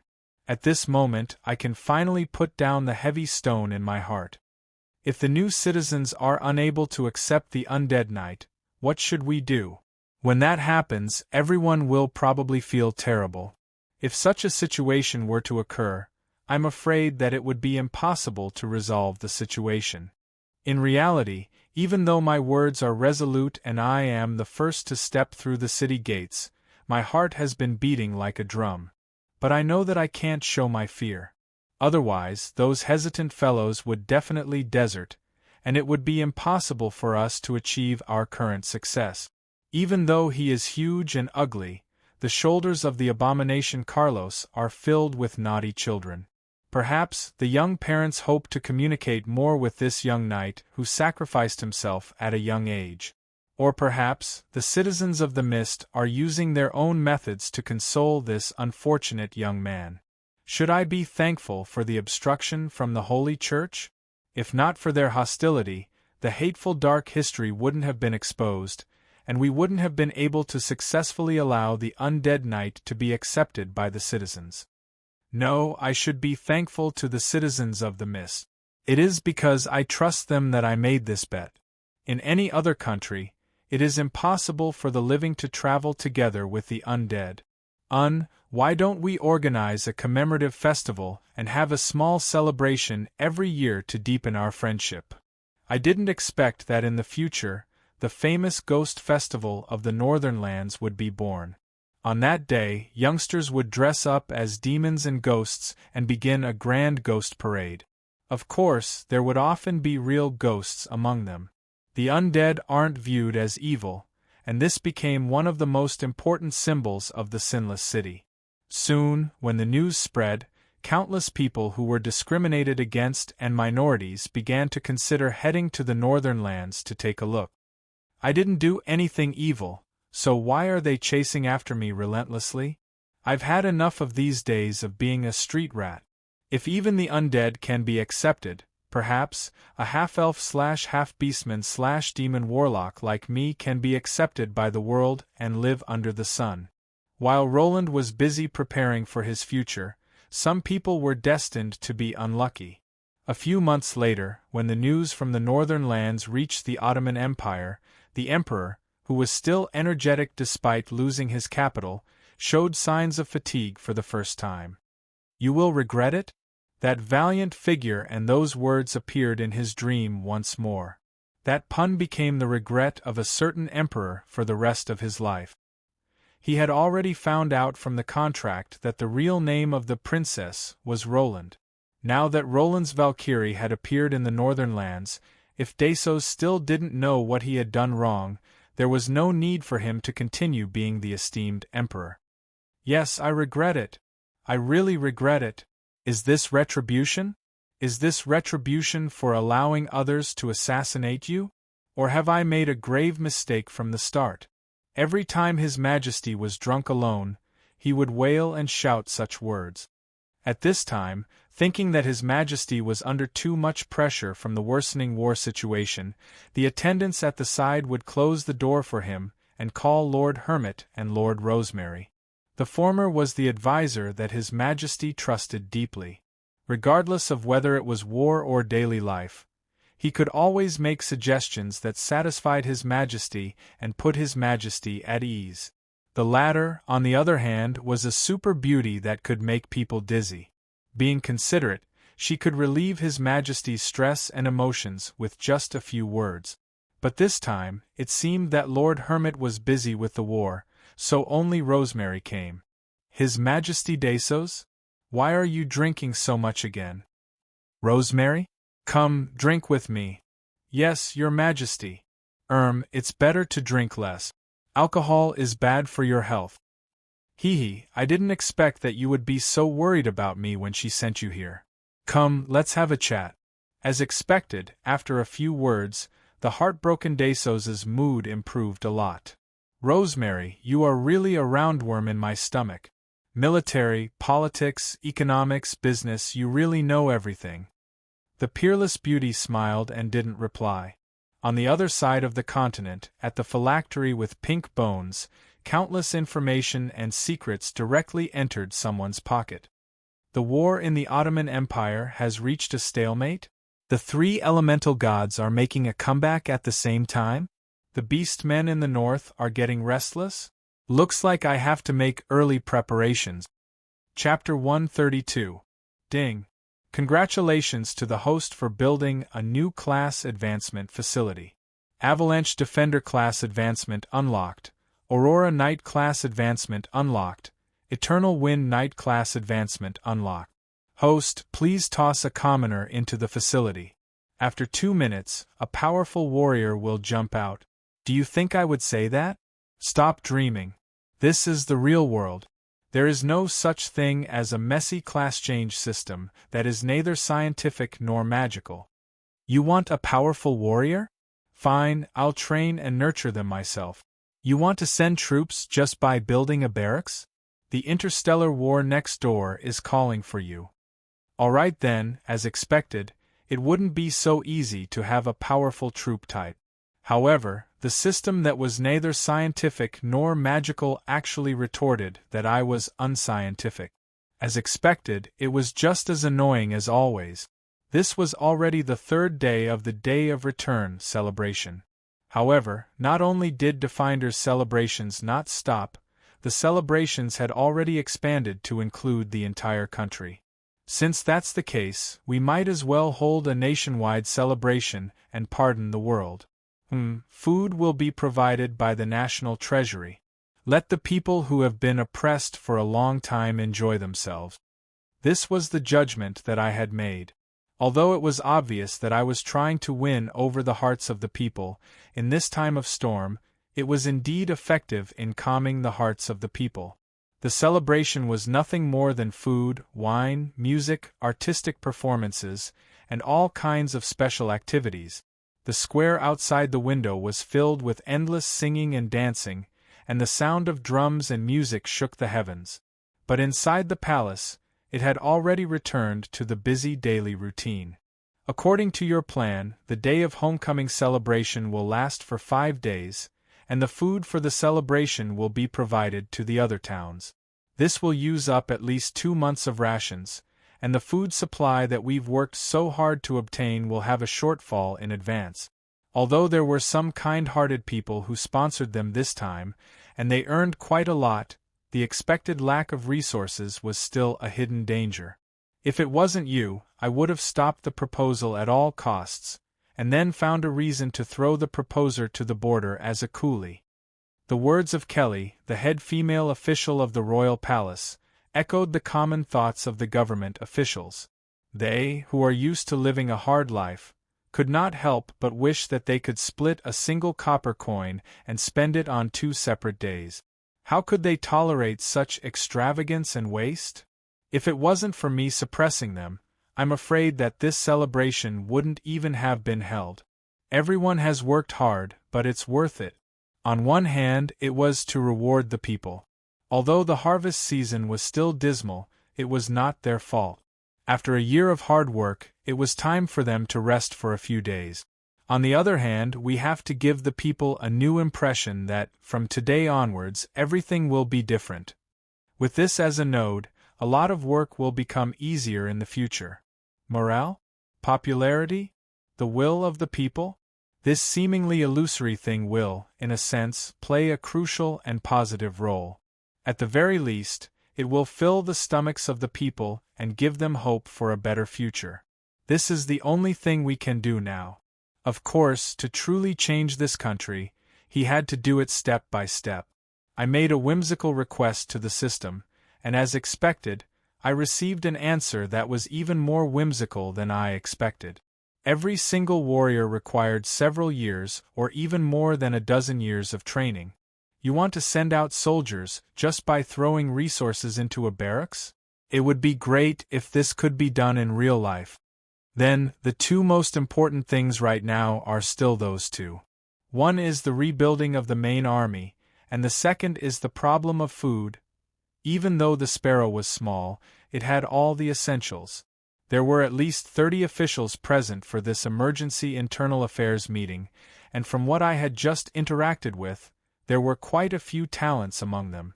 The reason why Renée and the Mist royalty were able to last till today was due to these experienced and hard-working administrative talents. A filial son can be seen from a poor family, and a country's difficulties can only reveal a virtuous minister. Should I be thankful for all these years of training? To be able to organize a celebration in a short 10 hours, calculate how much pressure a week celebration would have on the next year's food supply, and then arrange a new base for the army, that bunch of people in Sulphur Mountain City who always said, "What Lord Saint said is right," definitely wouldn't be able to do it. But no matter how skilled an administrative talent is, it still comes from the efficient use of resources. Even the cleverest housewife can't cook without rice. Without anything, even the most skilled administrative talent can't do anything. At this moment, I am not used to the way the meeting is conducted. As a newcomer, not only do I not have an official position, I am even sitting at the main seat to host the internal affairs meeting. Yet, they are acting as though it is only right and proper. The one who is the most uncomfortable in the meeting is me. After all, I am already used to the bunch of unreliable subordinate. In the past, I spent most of the time in the meetings struggling with them, trying my best to bring the topic back to the original point. Now that I am discussing problems with the members of the meeting so seriously, I am actually not used to it. Looking at the serious faces of the group of middle-aged and elderly officials, constantly taking notes, pondering and asking questions, I really want to pull Shuetti, who is still reveling in the square, over and let them see how others work seriously. As for food, there should be a batch of meat in half a month's time. If we prepare our reserves, it should be able to prolong the consumption for a period of time. Kelly immediately comes to a realization. You are talking about that whale? I nod my head. That mountainous narwhal carcass is too much of a waste to be left in the sea. Considering the food supply, I have already sent the Borealis to drag it back. Considering that it is really too big, if it is impossible to drag it back, it is possible to cut it into pieces on the spot and bring it back. Even if a top-tier sea monster is dead, the remaining might will last for a period of time, so there is no need to worry about fishes and prawns finding us so quickly. The whale meat can be used as food, and there seems to be top-tier spices in its body. This is a huge fortune, and it would be a pity to waste it. As for solving the problem of food from the root, I have a plan. Selling off the harvest this time should not be a problem to exchange for at least 2 to 3 years of disaster relief rations. Then, we can take our time to think about it. After all, Donglan is a small country. The huge amount of resources that even the Emperor of the Ottoman Empire, a mega-country, would be an astronomical figure to a small country. It is possible for them to eat for a few years. After asking, the head of the finance department flips through his records and nods his head affirmatively. If we were to sell off those gems and minerals, not to mention 2 years, even 5 years would be enough. I nod my head in satisfaction. At the same time, I think of Dasos's bitter face when I extorted him.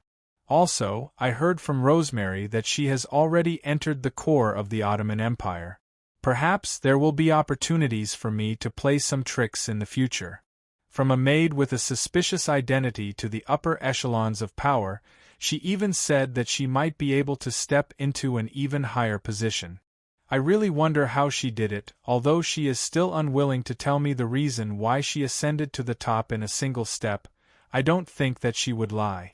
Other than the fact that her phylactery is still in my hands, the top-tier intelligence on the entire continent that I obtained from her also proves that she has indeed come into contact with the upper echelons of power. It is obviously impossible to just rely on eating from the rich, but at the very least it should be fine for a few years. I will think of a way to solve the problem of food.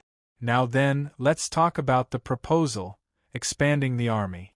If it were any other country, the proposal to expand the army would be a life-threatening proposal. The Dove faction and the Hawk faction would definitely fight it out.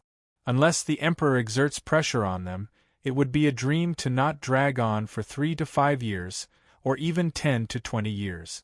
Strengthening the central army would also have to consider the reactions of the local domain lord. Even if it is passed by a fluke, when the time comes to start building the army, it would be difficult to snatch military positions and authority. But for Donglan, who has struggled in the northern lands for so long, this is practically a dream. The main reason why they didn't expand the army previously was because they couldn't afford to support it. Regardless of whether it is to deal with future wars or to protect the citizens from the winter beast stampede, in the northern lands, there is no amount of powerful armies. So, the first thing I have to do is to imitate the Mist Country's structure of the past. With my knights as the core, I will rebuild the various armies. Their original names, flags, and equipment will all be the same. If I have the help of the veterans, I should be able to take shape within 10 years. Looking around, I saw everyone nodding their heads in agreement and excitement in their eyes. The people of the Mist Country had already suffered enough from a lack of military strength. As long as the resources keep up, they would be able to build a truly powerful army. This was a dream come true. Actually, the will of the youngsters to protect their country has always been strong. The number of people who volunteered to join the army has always exceeded the capacity of our logistics. Now, as long as the logistics can keep up, coupled with the fact that we have legendary tier troops to attract new recruits, there shouldn't be a problem with the supply of soldiers. Then the recruitment will begin after this celebration ends. If you don't have sufficient equipment, then use the simple wooden sword and wooden spear for training. Let's set up the venue first before we talk about anything else. Start from actual combat and focus on training. However, there were some who understood the hidden meaning behind my words and raised their doubts. Future wars? Does your highness think that there will be another war? All of you should have heard that a new eternal sacred war is about to begin. On the Ottoman side, the war between the water elementals and the sea folk is just the vanguard. That isn't the only place that isn't peaceful. At the mention of the eternal sacred war, everyone's face darkened. Expanding the army was one thing, but fighting a war was another. It had only been a few days of peace. Why did it have to come again? Not long ago, I received confidential intelligence that the black-winged people in the south and the wind elemental god are working together. Their cloud fleet is currently heading west, looting all the cities and towns that pass by. There were even two capitals of intermediate kingdoms that suffered a calamity. As for the north, at the mention of the north, as expected, everyone's spirits were lifted. After all, this was the northern end of the human world. Their lives were at stake here, so no matter what, they had to be extra careful. I sighed helplessly in my heart. As expected, the people of the mist were plagued with disasters.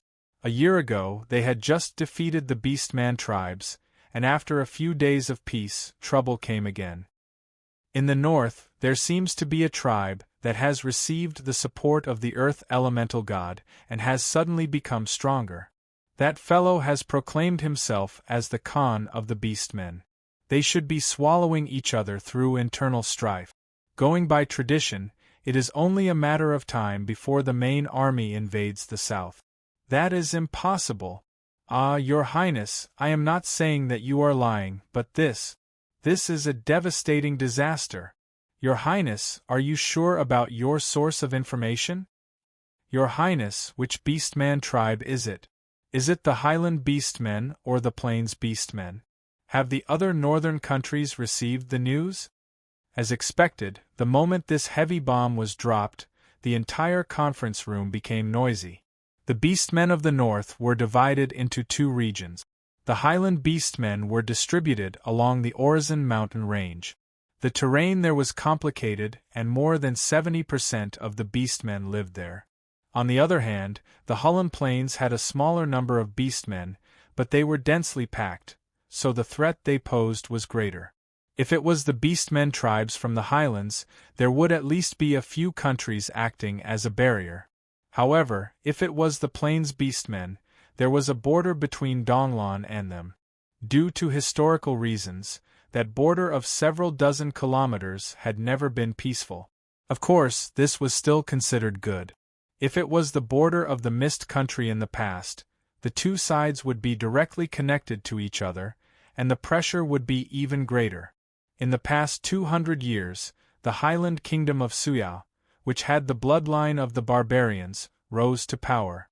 Together with the neighboring Rhodes Kingdom, they forcefully split the Beastmen Plains into two, thus alleviating the pressure. By the way, these two countries were the only two among the 7 northern countries that had a good relationship with the Donglon Principality. Other than the fact that they were viewed as barbarian countries, their territories were newly developed lands of other races, and they didn't occupy the original territory of the Mist Country. Thus, they didn't have this complicated history with each other, which was the main reason why they had a good relationship with each other. As for the other countries of the 7 northern countries, most of them were lords who came from the south, and they might even be relatives of the 17 countries that were destroyed. How could they have a good relationship with each other? At the very least, unless it was absolutely necessary, merchants wouldn't be willing to come to this barbarian country. There are 3 countries in the north where the natives of the northern lands are the main inhabitants. There is also an ancient country called Phoenix Nest. The Rhodes Kingdom is located on both sides of the border, and its political stance is slightly leaning towards the north, but its royal family is from the south. The 4 countries in the south, among them, the Slower Kingdom is a product of the Mist Kingdom's split, and they emphasize that they are the true ruler of the Mist Kingdom, and a bunch of small autonomous regions that can't even be considered as countries. This is the chaotic situation in the northern lands. The entire Northlands were viewed as barbarians by the major human countries, and there were endless conflicts between the various countries in the Northlands, which made this bitter and cold land truly a land of exiles and borders for humans. At the very least, many of the so-called autonomous lands were free lands, formed by bandits and wanted criminals. This information was actually provided by the Kingdom of the Elves, so it should be reliable. It's said that they've already informed most of the human kingdoms. It's the Highland Beastmen, I think it's called the Blood Axe tribe. Tui, those long-eared people can't wait for us to fight to the death with the barbarians, but we're still being ostracized. Ha, Slower is going to be out of luck. Serves that bastard traitor right. It's the same for the Kasomi Duchy. The Blood Axe tribe doesn't seem to be far from them. but I'm afraid that the Rhodes Kingdom will be implicated. There was a lot of discussion, and at this point, it was time for the meeting to come to a final conclusion. Don't be too happy yet. Although we won't be the first to bear the brunt, the possibility of being implicated is not low. Once the border is breached, we will still have to face the Beastmen tribe, so we need to prepare for a real battle. Therefore, I have a suggestion. This year we will restart the glory of our past, the winter hunt. The meeting room was still bustling with activity, but I was resting at the side of the corridor. Even though it was already night time, the square not far away was still noisy. The bonfire had already been lit, and the vulgar yet lively music made me smile from the bottom of my heart. I also saw the bone dragon that was twisting its waist and dancing in a strange manner. It seemed like they were planning to cause a ruckus through the night. All the tasks that could be assigned had already been assigned, so I didn't have to worry about the rest. The preparations for the recruitment of soldiers and the homecoming day celebration were going smoothly. I didn't have to worry too much about it, and the only point of contention was still the winter hunt that I had proposed last. Only the people of the northern lands knew that the beasts in winter and the beasts in summer were two completely different concepts. The beasts that were driven crazy by hunger were bloodthirsty and fearless of any enemies. If they were to go crazy from hunger, they could just dig a ditch to protect the city, and they would use their flesh and blood to fill it up. The mutated beasts and super beasts in the snowy mountains were not uncommon. Once they went berserk, they would definitely be extremely terrifying enemies. Spring and autumn in the northern lands were extremely short. Spring, summer, and autumn only added up to 5 months. After 30 days, the northern lands would be covered in snow and ice, and the winter season would descend once again. In previous years, in order to deal with the beast hordes, fortifying the walls and clearing the fields would be the best solution. If the beast hordes formed a beast tide, it would be a helpless move to move the residents of the small villages and towns to the big cities. After all, not everything could be brought along. When the villagers returned to their hometown in spring, they would definitely see their homes in ruins. On the other hand, large migrations were often extremely dangerous. If they happened to meet a beast hordes that had set off ahead of time in the wild, ferocious beasts that set off on their own would probably be delivering themselves to their doorstep. However, it was even more unrealistic for the villagers to give up their homes, livestock, and farmlands right from the start. If they were to give up once a year, they wouldn't be able to survive. Furthermore, the living space around the big cities was limited, and the food supply was even more limited. Obviously, the above countermeasures were both passive and problematic. On the other hand, the winter hunt that I suggested, not only would we be able to obtain a large amount of meat and beast specialties, we would also be able to use our mobile forces to fight against the beast horde. At the same time, we would be able to reduce the pressure on the cities and boost the morale of the citizens and the army. There were many benefits to it.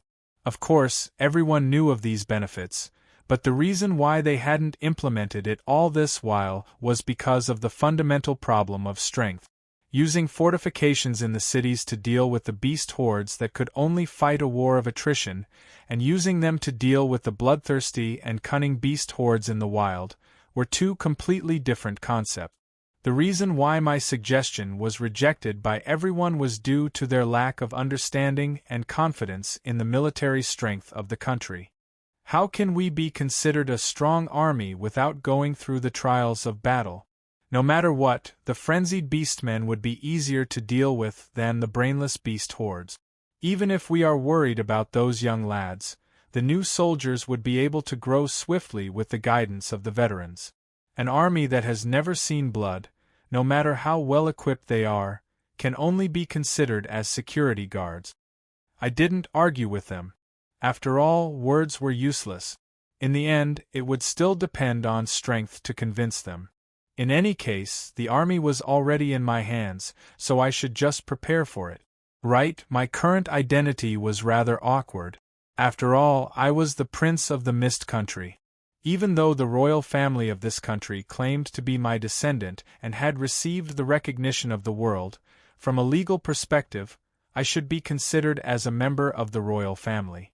However, logically speaking, I should be considered as an emperor who had already retired from the throne.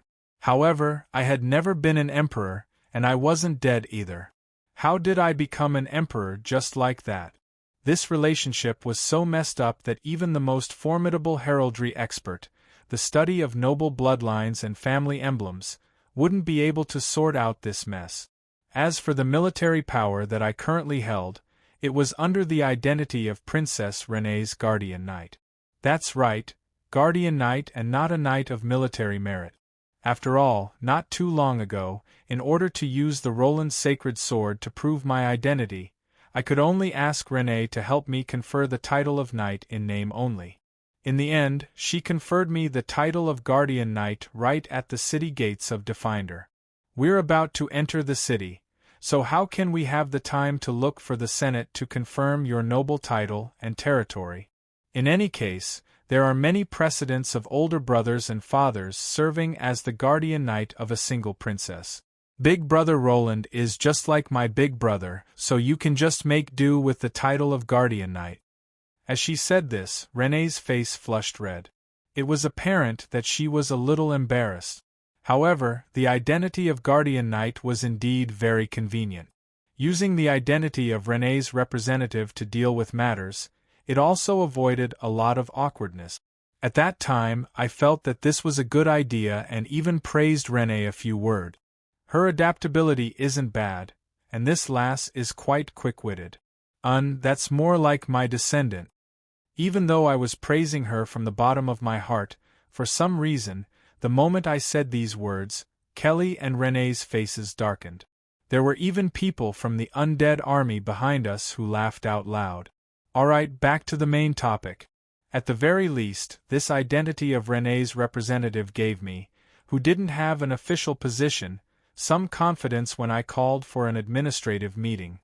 In reality, there were many things that weren't convenient to talk about during the meeting, but I had already begun to deal with them. Since the symbol of royal authority, the Roland sacred sword, has reappeared in the world, Donglan should be able to discuss the legitimacy and merger of the Mist Country with the other smaller countries. There's also the Frigid Maw altar in the middle of the snowy mountains. Who knows how many new Frigid Maw have been born over the past 300 years. It's about time for a true Aurora Knight to be born. These two matters can only be accomplished by me personally. Troublesome matters came one after another. At this moment I missed Eliza immensely. With her around, I could be at ease and leave all the work to her. Why don't I find some time to chat with her? System notice. Your death-seeking has broken through the heavens. This time, I really didn't come out to criticize you for courting death. Instead, I have another daily quest, please accept it. Ding. Daily quest.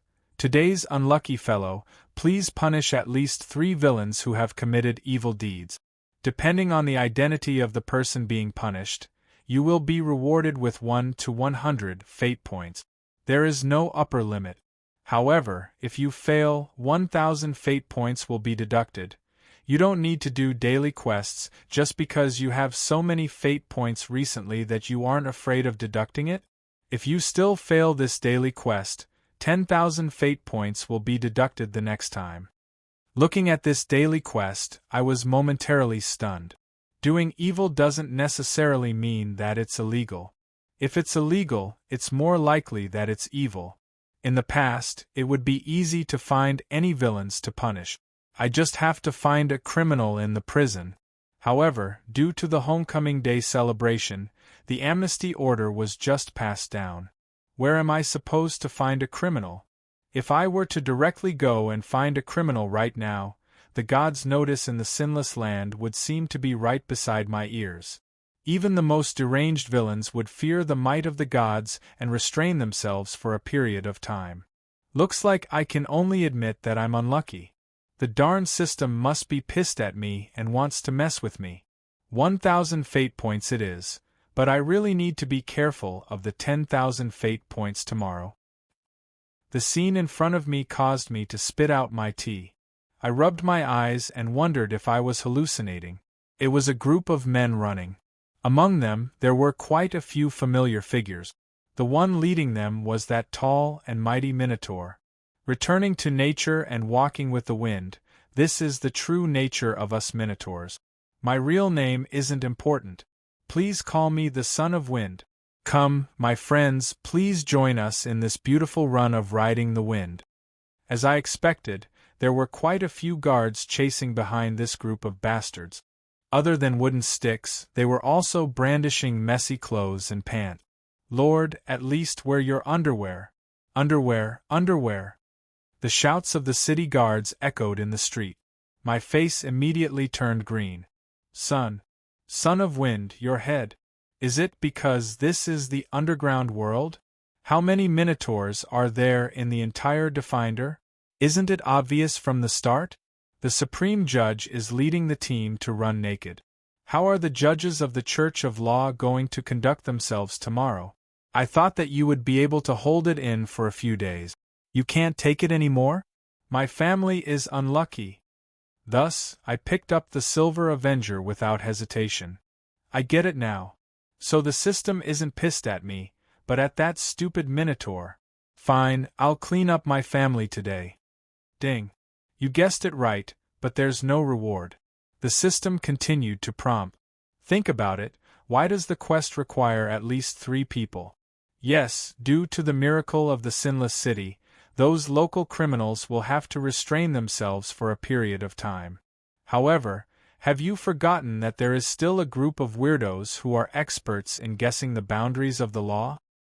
Do you want to become the fireworks expert that everyone envies? Do you want to comprehend the profound meaning of the underground world's sacrificial rites? Safe, reliable, and dazzling. The safety brand fireworks are on sale. You deserve it. All right, the villains who sold dangerous goods and fake goods have appeared. It's time for us to settle our grudges. I want to avenge my lover number 38. Leaning against the wall with a bow in hand, a Draken hunter with the demeanor of an expert stands tall. Ha! Don't think that I will be afraid of you just because you advance to legend. A true hunter will never fear the strength of their prey. That will only make us happier. Your weakness has long been exposed to me. The next moment will be the day of your death. This is an old dwarf hunter. Although he looks ordinary, the silver gleaming hunting rifle in his hand is obviously not an ordinary weapon. At a stall on the side, a gnome is shouting with all his might. The grudges from 30 years ago have been settled in a single night. A peerless battle is about to begin. Kabbalah Gambling House is currently accepting all kinds of bet. If you bet that the legend Draken will win, the payout is 1-2. If you bet that the Ace Archer will win, the payout is 1-3. If you bet that both sides will perish together, the payout is 1-10. If you bet that both sides will settle the grudges with a smile, the payout is 1-100. Alright then, there were gambling scams and private brawls. Hearing all this, I knew what I had to do. Before the underground world and the Church of Law's reputation were thrown into the gutter by these bastards, I had to hurry up and clean up the mess. Can I bet that due to some special reason, the duel has been stopped? Of course you can. The payout is 1-7. However, the ending of the grudges with a smile isn't included. The moment the gleeful Kabbalah raises his head and sees me, his smiling face turns into a crying face. Aren't you supposed to be in a meeting? Instead, I throw a bag of gold coins at his head. Keep it well. After I settle this bunch of bastards, I will ask you for your reward. Alright, what followed after was a delightful night of suppression. After running until I was out of breath, I immediately placed rebuilding the town's security as the most important task at hand. In the end, not only did I complete the daily mission on time, I even accumulated more than 700 points. Of course, the nude running of the highest bishop is destined to be a stain on the Church of Law. However, in the future history, this is how this dark history will be recorded. AD 1897, during the homecoming celebration, due to his heartfelt joy for the knight who returned home, the highest bishop, Shueti, drank too much during the celebration. After that, he lost his virtue. Although he didn't violate any laws, in order to punish himself, he hung himself on the highest flagpole in the palace for 3 days and 3 nights. The people of the world sighed at his noble virtue of upholding justice and being strict with himself. They named him as the just hanged man. Hanging him on the flagpole became the path of cultivation for every judge when they were at a loss. In order to commemorate this legendary story, the homecoming sun breeze became a traditional custom. Of course, most of the participants would still wear underwear. Chapter 133. AD 1897, the Summer of the Griffin. Facing the worsening situation of the country, in order to deal with the impending eternal holy war, the Night Princess Renee, Qin Mist of the Donglan Principality, made up her mind to retrieve the lost glory of the Mist Country. She worked hard and went through many trials before finally obtaining the recognition of her ancestor, the Valkyrie Roland Mist. Following the return of the undead army, marked by the homecoming celebration and the first winter hunting season in 300 years, history turned over a new page and the Northern Wolf King, who ruled over the North, finally rose once more. This is a review from a certain historical journal many years later. Looking at it from here, it seems rather normal. Of course, to the majority of the audience, this isn't the main point from the very start. Princess Renee, who remained unmarried for her entire life, actually allowed her ancestor, Roland, to become the guardian knight. This is the hot topic of countless poems and dramas in the future.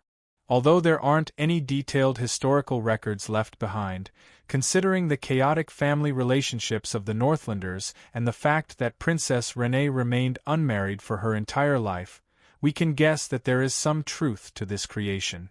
As for the rumor that Princess Renee's sexual orientation is a little strange, it should just be a cover to deceive the public. The above is an excerpt from Exploring the Historical Archetypes of the 10 Great Classical Love Operas, compiled by a publishing house under the Cultural Department of the Ainlock Empire. Note: this book is viewed as a forbidden book by the Donglan Empire and the other northern countries. The author was once hunted down by the people of Donglan. If he were to bring this book into the northern lands and get ganged up on, he would be asking for it. The publishing house isn't responsible for it. Alright, I won't pursue the matter of this publishing house that courted death to the extreme in the future. I won't even consider the trouble that this guardian knight would cause in the future either. At the very least, for the time being, he has resolved the awkward problem of my character's position and prevented the strange situation of having 2 cores in Donglan. After all, the East Lan Principality was currently rebuilding its various armies, and all the army commanders were undead knight. From an outsider's point of view, it was as if I had descended from the sky and taken control of a new army. Naturally, it would feel like I was just a figurehead, so it was best to avoid certain things. Most of the army divisions were formed very smoothly. Just as they revealed their intentions to expand the army, the Ministry of War and the recruitment points were filled to the brim. Although due to the backwardness of the industry, there was no need to think about weapons and equipment, at least there were enough people, and training could begin. Naturally, there were also those who were unlucky. Some armies met with trouble right from the start, and it was a huge problem that could not be solved in a short period of time. As Houndmaster, there's a full set of training methods, and it's even an improved version. The people who signed up are all smart kids that were carefully selected, and they're all good seedlings. Those undead rangers also showed off their dog training skills, and the dozen or so skeleton dogs surrounded and ambushed them, giving them the taste of a battlefield. But the problem is, the Tuck fighting dog is extinct? How is that possible? Alright, I really didn't expect this problem. The Tuck fighting dog is a large fighting dog unique to the northern lands. They are at least half the height of a human, and their snow-white fur is extremely resistant to the cold. They have sharp teeth and a keen sense of smell, and they are naturally aggressive and loyal. They are the best companions of the Asmo Houndmaster, and after training, they even dare to fight with lions. Only then did we realize that the destruction of the country back then was too great of a loss, and all of the domesticated fighting dogs were lost. After that, there were consecutive natural disasters, and even humans couldn't eat their fill, let alone the dogs. Those that didn't run into the mountains to become wild dogs were basically eaten up by the refugees. At the very least, there isn't a single fighting dog left in Definder.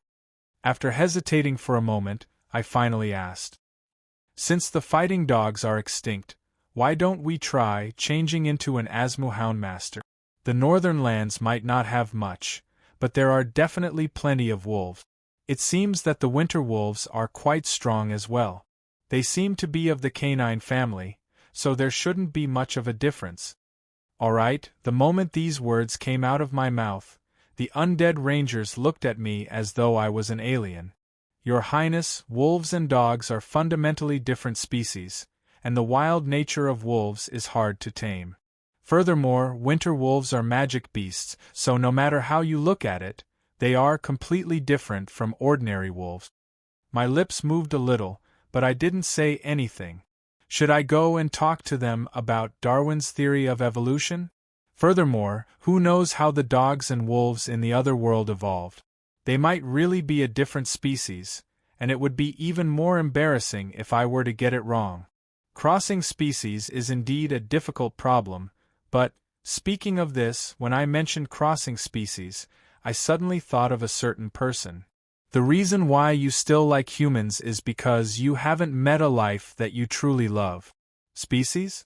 That has never been a problem. The elder brother of a certain true love brother and sister duo.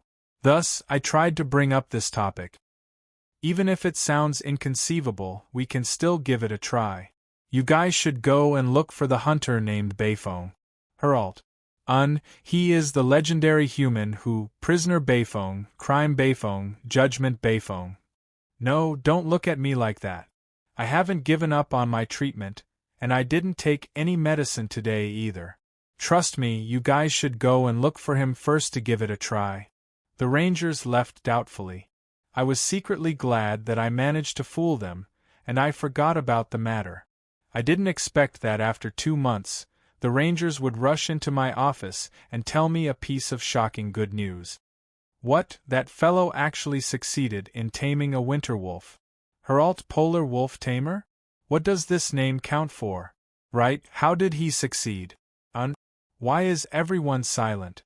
Alright, I know that I shouldn't ask, but please don't tell me, and don't spread it out. If the Herald Polar Wolf Tamer could be considered to have found a replacement by chance, there were a few armies that, due to various reasons, were unable to be formed. Due to the existence of the Dragon Knight Timir, the living signboard of the Black Griffin Aerial Squadron, the registration for this meritorious squadron was very enthusiastic. However, the registration was closed after a day, and Timir didn't accept a single person. The reason? Without powerful aerial mounts, how could an aerial squadron be formed? From the name of the Black Griffin Aerial Squadron, it can be seen that the Mist Kingdom's aerial cavalry was no different from the other human empires in the past. They still relied on griffins as their main force.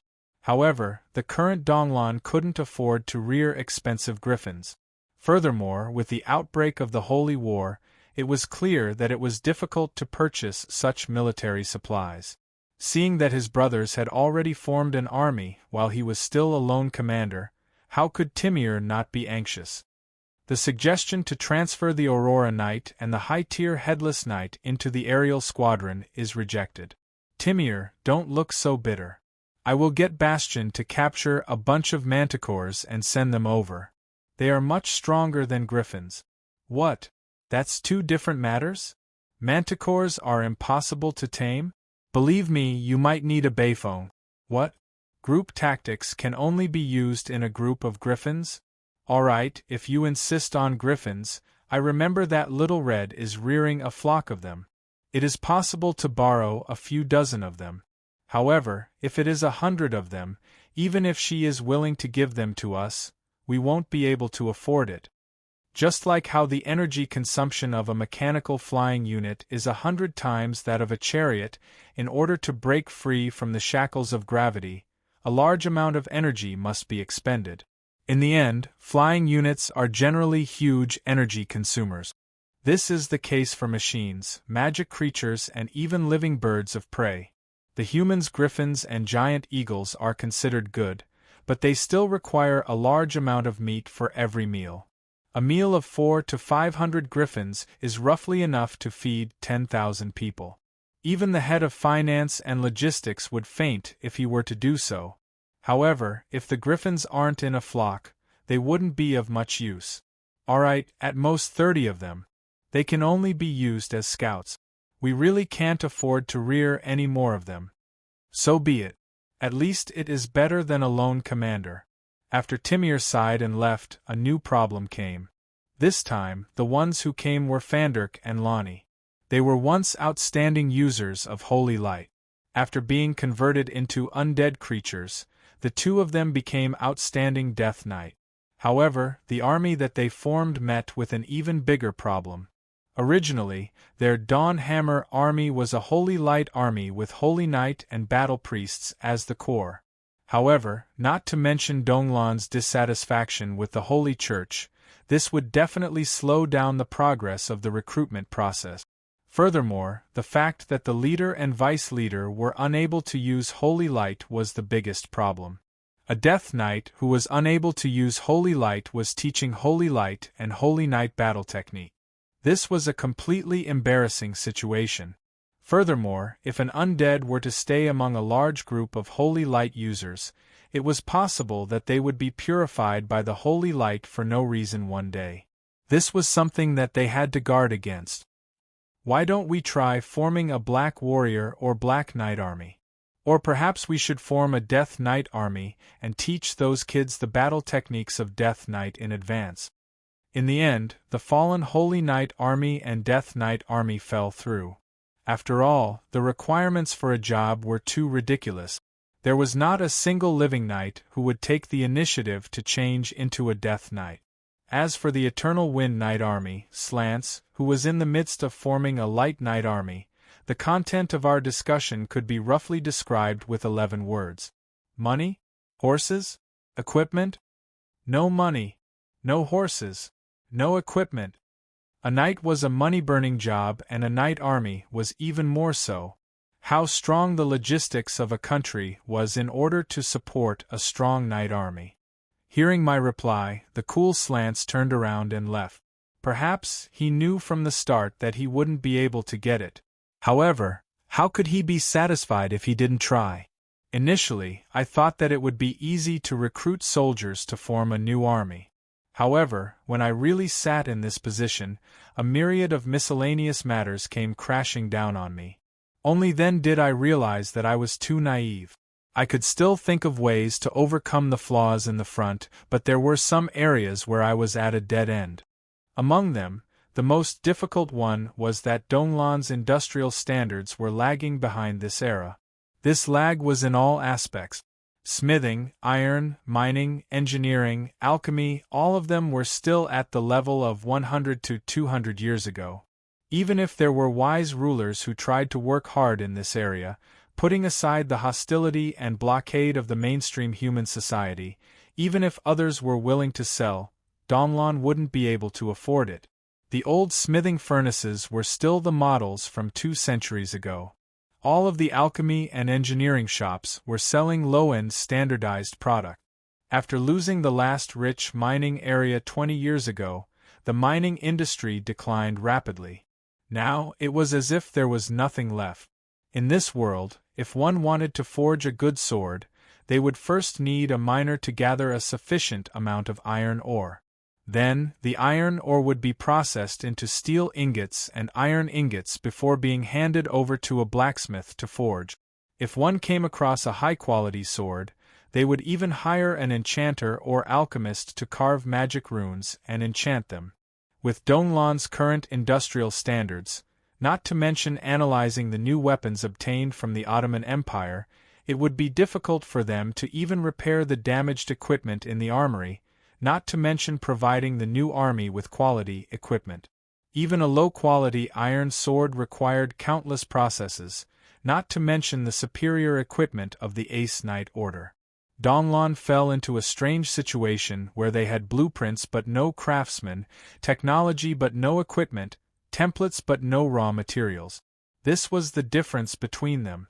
Fortunately, I had dug up quite a number of talents from the Ottoman Empire. There were talents from all walks of life, but to let them live and work in peace and to truly assimilate into the bloodline of this country, it would require a large amount of time. Currently, what we lacked the most was time. Boom! Boom! From afar, the sound of an explosion reverberates through the clouds. The roof beams that were sent flying across the sky, spiraling into the distance. However, the citizens were already used to it. After all, such explosions were a daily routine. Previously, the citizens couldn't understand why I had designated a separate area for the specialists of various professions to do their research. However, after seeing the daily explosions here and there, they finally understood my painstaking efforts back then. But this time, after the explosion, they saw a familiar figure. It was the miracle alchemist Olivia, whose entire body was emitting smoke. At this moment, even though she was in a sorry state, her face was filled with excitement. Ever since she became Ingo's apprentice, the number of explosions that Olivia made up half of the entire research area. Every day, she would do it at least 3 times, sometimes even 10 times. Even so, she didn't die from it. Perhaps this is the origin of the name Miracle. While I was criticizing her in my heart, Olivia smiled happily when she saw me. Your Highness, I have made some progress in the research that you wanted me to do. Just as you said, it might be able to change this world. Chapter 134. Magical Engineering, a new theory that is destined to change the structure of the entire world in the future, is still in its infancy. It isn't a brand new theory that suddenly popped up. Instead, it is a combination of scientific theories based on engineering and forging materials, as well as magical theories based on magic formation and alchemy. It only started to shine in the middle of the Holy War. 2 of its creators were poached by me from the very start. Putting aside Timlad, who is still doing his homework in a public elementary school, Olivia, who is learning from the great alchemist Obr, is improving rapidly. The goblin had boasted about accepting a genius disciple many times in private. At the same time, he complained that his disciple's inventions are too unreliable and that he was cheated many times. Thus, as her sponsor, I unhesitatingly gave her the research topic that I had planned. Without a doubt, this is cheating in a certain sense. I invited the original inventor over, threw the original research topic to her, and even provided her with research conditions that far exceed what she had in the past. If she still doesn't succeed, then there is nothing I can do about it. Of course, they aren't as mature as in history, so I have sufficient patience to wait and reap the fruits of my labor. But now, Olivia actually told me that there is progress in her research. Naturally, I am overjoyed. Your Highness Roland, everyone is still trying to decipher and analyze the other subjects. However, the portable energy battery that you gave me happens to be within the field of magic formation and alchemy that I specialize in. With the help of my teacher and everyone else, I have already made some progress. I am overjoyed. This portable energy battery happens to be the research target that I have been looking forward to the most. If I can overcome this obstacle, the progress of my research in the future will be greatly accelerated. In the history, there isn't a single new technology that has a greater impact than magical engineering. In the end, it is because this technology was originally prepared for the weak humans, and humans are undoubtedly the main force of the Order faction. The idea behind its design is that since humans need to train for at least a few years before they can obtain supernatural powers, and many magical beasts are born with natural talents and magic, Why not just add an external power source and use a mechanical shell to imitate the abilities of those magical beasts, saving the time needed for humans to train and accumulate power? The warrior as the operator, the magic engine as the energy source, the weapon peripherals and the outer shell of the armor as the output. The three of them work together to form a perfect cycle. Without a doubt, the magic engine that used the portable energy source as its core was the core of this design concept. When this cycle was formed, the goal was to allow ordinary humans to use supernatural abilities. Even in the later stages of the game, the magical mechanical dragon that was able to wrestle with true dragons was just an extension of this design concept. It was just that the magical engine was powerful and the mechanical outer shell was also extremely powerful. However, there was no fundamental change or subversion in the design concept. The outer shell of the mech wasn't a problem from the very start. Sulphur Mountain City's engineering was the best in the world, and Roland No. 2's mech was already very powerful. However, the Titan's heart wasn't a product that could be mass-produced. The other Roland series required an astronomical number of cores and energy sources, which was why it couldn't be mass-produced. It was said that the magic machinery was powered by the body of the living, and it could even be quickly charged by a mage. In that case, as long as there was enough energy, it could be used repeatedly, and the returns from a one-time investment would be limitless. This was the reason why it could be mass-produced. Of course, making heavy machinery was definitely a foolish and strenuous move. My ambition wasn't that unrealistic. The Ottoman White Wolf Guard relied on their explosive javelins and indestructible exploding swords to become a silver-rank warrior. This was enough to prove that a pseudo-magic weapon could overturn the fighting style of an ordinary warrior and raise their fighting prowess to a frenzied level.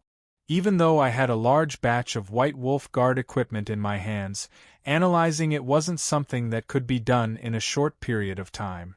I reckoned that even if I were to analyze the secrets behind it, it would still be difficult to mass-produce such top-notch equipment, which involved the structure of alloys and high-level enchantments. The biggest possibility was that we wouldn't be able to afford the raw materials and the industrial technology wasn't up to standard, thus making it a Dragon Slayer's technology.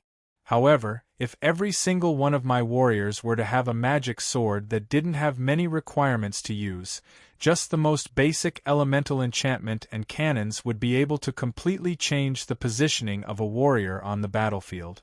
This was a shortcut to raising one's basic fighting prowess. Thus, from the very start, the core of the problem was the rechargeable magic engine, which was also my primary goal to tackle. One of the core technologies of this magic engine was a portable energy battery that could be rechargeable. Now that Olivia told me that she had successfully tackled the problem, how could I not be overjoyed?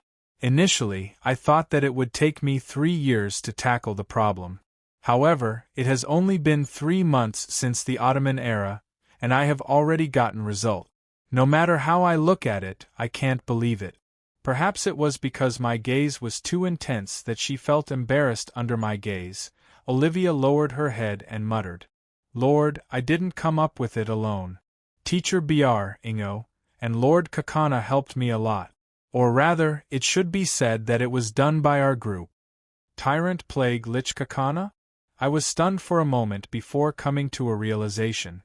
Kakana was originally an ace alchemist among the commoners. It was said that her goal back then was to become an alchemy merchant who sells beauty products and nutrition products. The more tenacious one's will is, the more resentful a soul is, the easier it is to turn into an undead.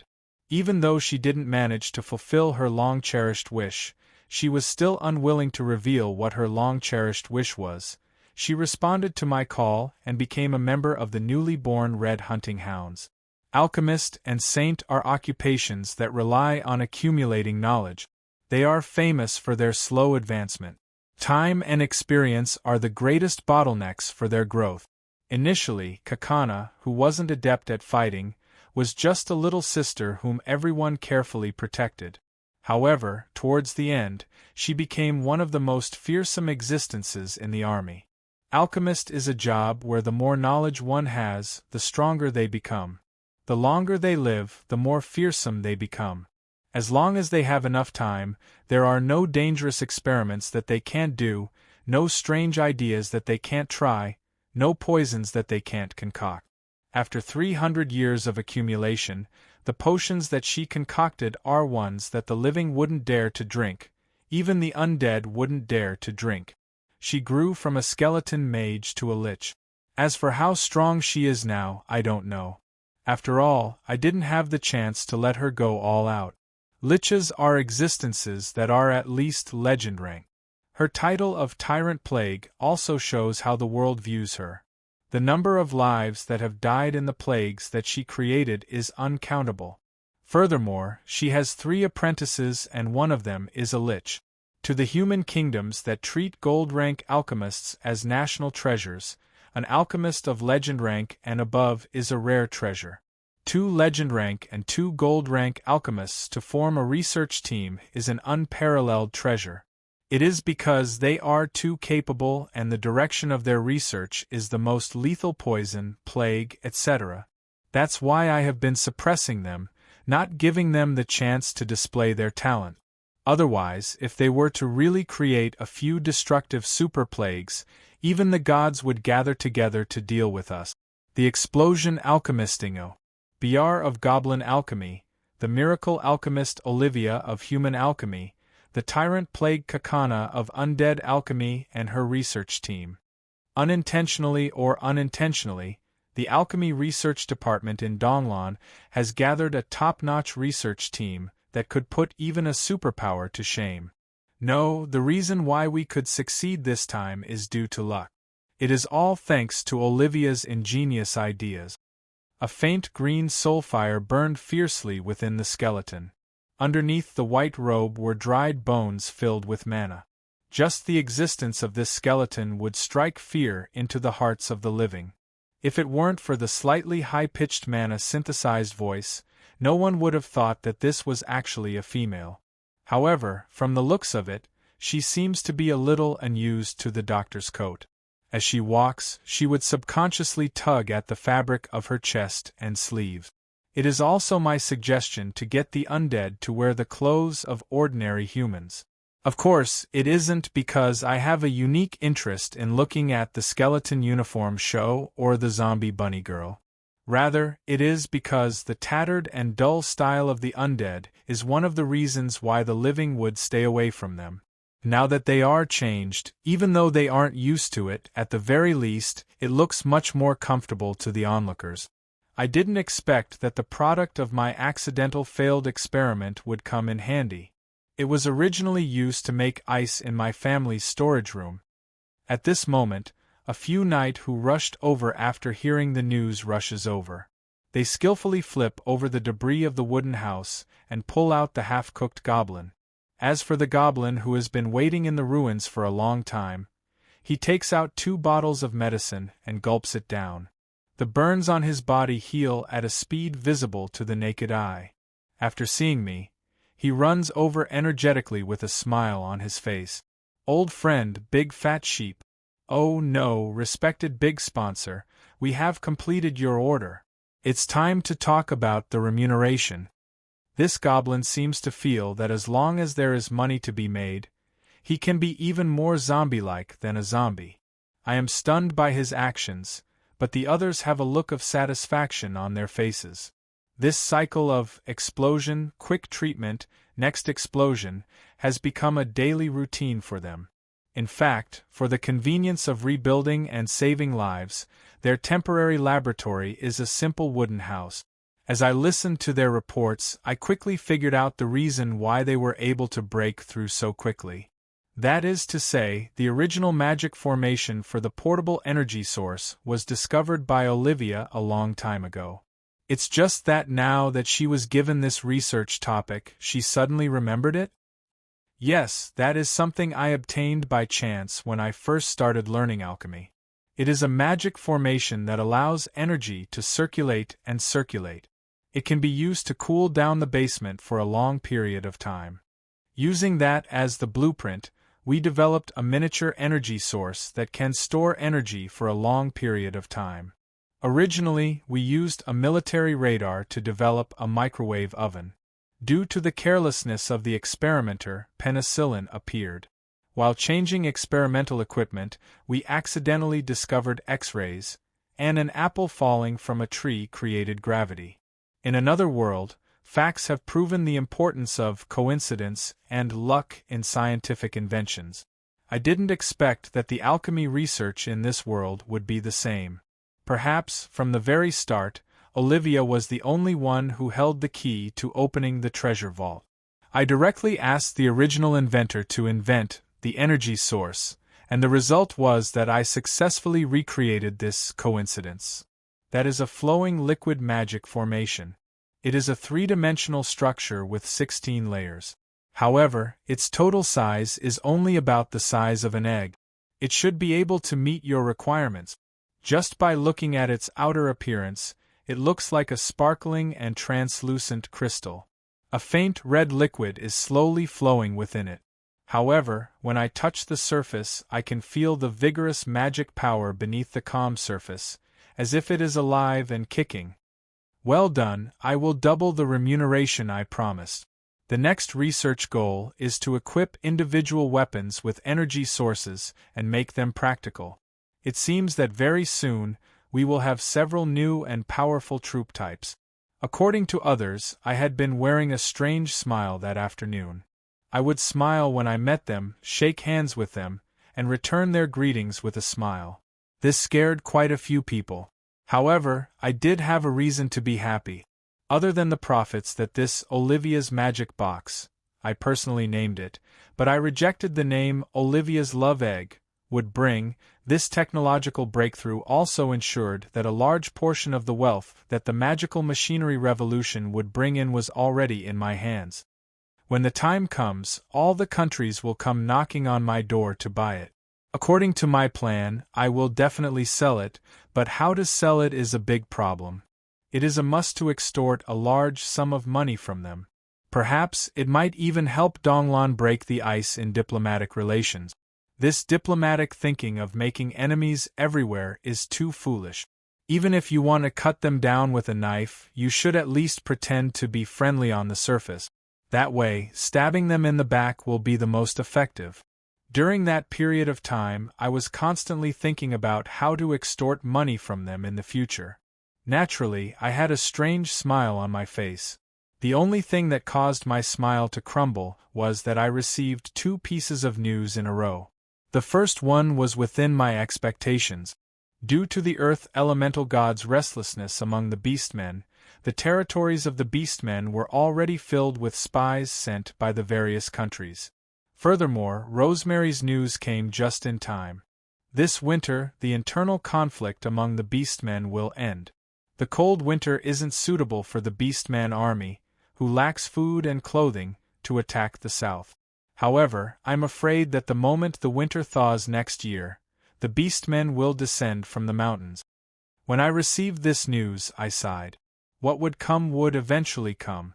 However, the good news was that at least winter wouldn't come. It was a good thing that we still had half a year to prepare. However, if winter really came, it would be much easier to deal with it using the cold weather. The other important piece of news was a sudden bombshell. The Shilua Empire suddenly declared war on the 4 neighboring countries. The undead army immediately crossed the Death Swamp, snowy mountain highlands, scorching desert and other forbidden zones for life to launch a surprise attack on the various countries. This time, 8 of the 12 senators were mobilized. The number of troops mobilized was uncountable. The surprise attack was very successful. The human kingdoms weren't prepared for it at all. In the war, the few kingdoms retreated step by step, including the mega-empire of the continent, the Swolo Federation. If this surprise attack by the undead was an unexpected turn of events, then the intelligence officers of the various countries were completely unable to comprehend what happened next. The 3rd senator, Pride Omar, who had just taken office for less than 3 months, rebelled. He led the army that he had just gained control of to rebel. At the crucial moment, the royalty faction chose to remain neutral. The Parliament faction was forced to face them head-on. The Shilua Empire was split into three and a full-blown civil war broke out. Clearly, the war was going smoothly. Two of the small kingdoms were on the verge of being destroyed. Yet, a civil war broke out. Furthermore, it was a chaotic war that split into three. What kind of rhythm was this? The pride of the 7 deadly sins, Omar. Mist, the super expert who suddenly appeared out of nowhere, was able to make the Bone Dragon Queen Gria voluntarily relinquish her position as the 3rd senator. In an instant, he became a hot topic in the entire continent. When he proclaimed himself as the son of Yongya, the head of the 7 deadly sins, and the fact that he betrayed Emperor Yongya but wasn't completely eliminated was brought up, everyone had the feeling of damn, so he is a super fierce person. Feyman, you are still as short-sighted as ever. Do you think that removing Omar's seal and letting him out would be able to suppress the royalty faction? Yeah, he can indeed suppress them. But do you think that he won't be able to suppress your Dark Knight Council? Aren't you giving him a chance to rebel by allowing him to lead a team alone? I could roughly understand Feyman's thoughts. He probably hoped to use Omar to suppress Lionheart and the others of the royalty faction. Then, he would seize the opportunity of the Holy War to gather all of Shilua's power to wage war against the living. In his mind, Omar's rebellion back then was probably for the sake of greater authority and power. Then, I would be able to give him any promise he wants. As long as the army of the Death Dimension arrives, it wouldn't be a big deal even if he doesn't fulfill his promise. Omar, I'm afraid that other than me, it is impossible for him to accept anyone else's command. As the incarnation of arrogance, he can't accept the fact that someone's position is higher than his. To him, there is no need for a reason to betray. If he were to forcefully find a reason when questioned, I don't like you, you're too ugly, you want to command the beautiful me with such an ugly face, such infuriating words would probably come out of that darned brat's mouth. I understood that darned brat too well. With his super-powerful undead control ability known as the supreme privilege of the Prince of Darkness, as long as the undead were under his command, there was basically no way for them to return. Perhaps, just like back then, he had secretly controlled a few undead lords. This civil war would be a long one. I couldn't help but feel pity for Feyman. He had painstakingly planned for so many years, accumulated sufficient military strength, sorted out the 12 senators, and even grasped the golden opportunity at the start of the Holy War. He had probably even investigated the invasion site countless times, but in the end everything was ruined just like that. Who will win? In terms of strength, Omar takes 3 and Feyman takes 7. However, if Lionheart doesn't make use of this opportunity to play some tricks, he wouldn't be worthy of following me for so many years. Forget it, it doesn't matter at all. Regardless of who wins, Shilua will lose. The ambitious Ottoman Empire's information network was truly powerful. However, the valuable information that those elite spies risked their lives to obtain fell into my hands right away through Rosemary's phylactery.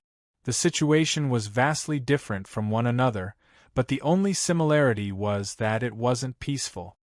The night of 100 demons, a storm is brewing. We have to hurry. The most important thing right now is the hybrid autonomous region and the altar of the far north? We can't drag it on any longer. After I settle the miscellaneous matters on hand, it will be time for us to head out again. Due to the scarcity of members of the royal family, the training grounds of the Donlon Royal Palace were opened to the Royal Knights' training grounds a long time ago. However, today the training grounds were sealed once again. Other than the fact that there were a few experts clashing and it was too dangerous for spectators, today was also the day for the testing of the newest weapon. Actually, the requirements for the new weapon weren't too high. At the very least, the core of the weapon had to be equipped with a fire conversion magic array and the outer shell of a mechanical magic sword. Regardless of whether it was fire or machinery, they were the specialties of the goblin engineers. As long as they were given sufficient bonuses, the efficiency and passion of the goblins were something that other races couldn't comprehend. It was unimaginable for them to work 23 hours a day. In less than half a month, the prototype that I requested for was barely completed.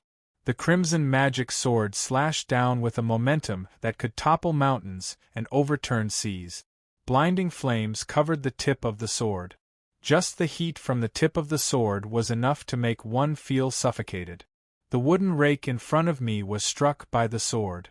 Then, the wooden target began to burn and swiftly turned into black ashes. Did it succeed?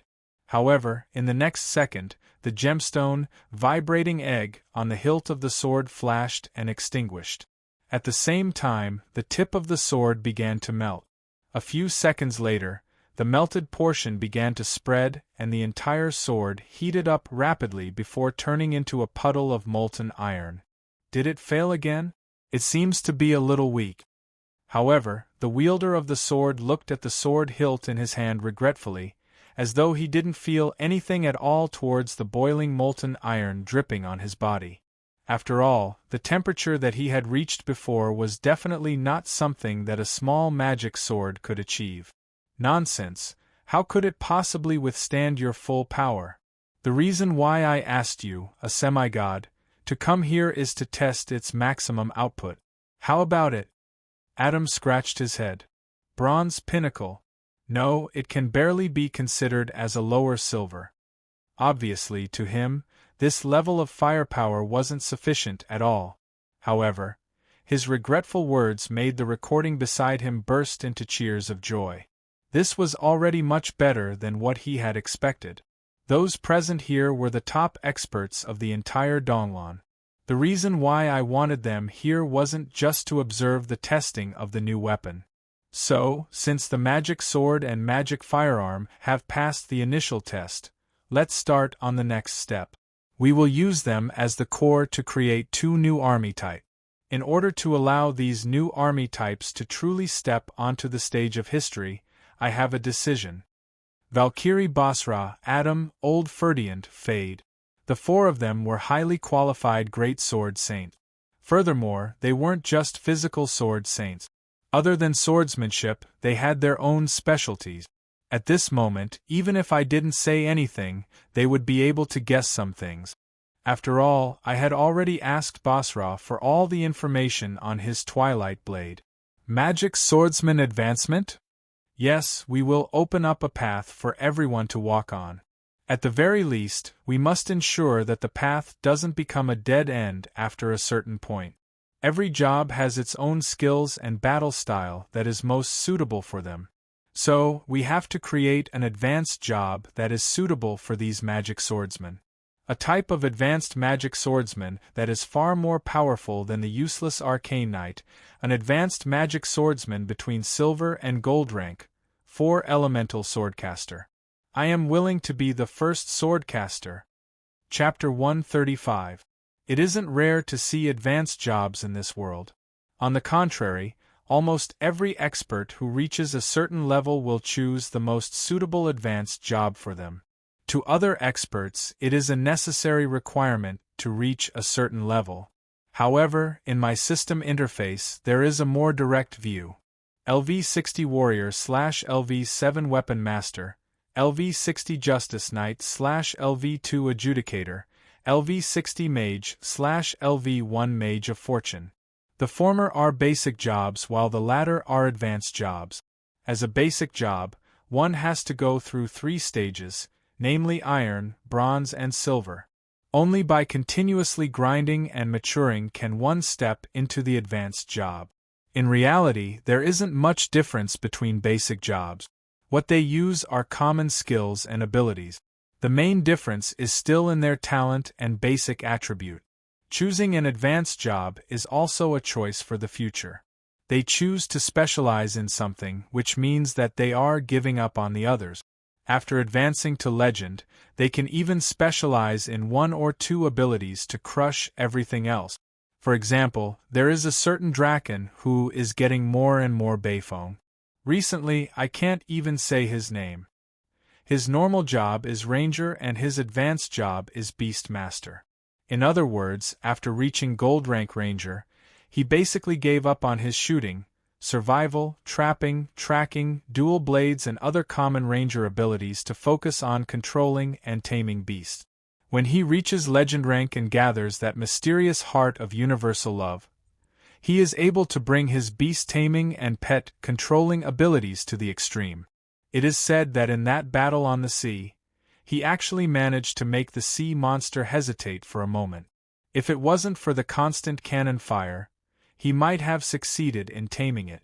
A legend rank being able to cause such an obvious effect on an epic tier sea monster is unimaginable. If he really succeeded in taming it, having a deep sea monster as a pet would increase his battle prowess by a few hundred times. This is enough to prove the fundamental subversive effect of specialization on expert. What? You said that this fellow defies the heavens, but he isn't a representative at all. You aren't wrong. I don't think that there is any other beast tamer hunter in this world who loves his job to such an extent. Willpower is the soul and the soul is the power. On the contrary, normal souls have the limits of mortals. The more stubborn and crazy a soul is, the more terrifying the potential. From a certain perspective, he is indeed far from normal, ridiculously far, but his potential is limitless. Thinking about this, I can't help but be stunned. If he continues to soar like this, the position of Beast God and Beast God will remain empty. If he really steps into the demigod realm, I'm afraid that the most difficult step of godly ascension will be unobstructed. This is too scary. I couldn't help but imagine what would happen if Bayfoam Herald really became the Beast God. I was afraid that the entire world would be in a terrible state. Alright, I got off topic. Let's not talk about that terrifying future anymore. At the very least, I definitely wouldn't let it happen. Let's return to the main topic. Yep, job advancement. Advancing to a profession was about choosing a path to specialize in. It was like climbing a mountain. The closer you got to the peak, the narrower the path would be, but when you looked back, you would find yourself looking down at the peak. Using a more realistic analogy, an ordinary law student would specialize in economic law when he was a graduate student, and when he was a PhD student, he would specialize in antitrust cases of international companies. This was from the broad to the specialized. It seemed to be getting narrower and narrower, but in fact, it was getting higher and higher. Could it be that they did not know the common law knowledge? Of course they would, it was just that there was no need to use it. For their pursuit, it was enough to make good use of their expertise. On the other hand, my situation was a little unique. Other people had one path, but I had 4 paths mixed together.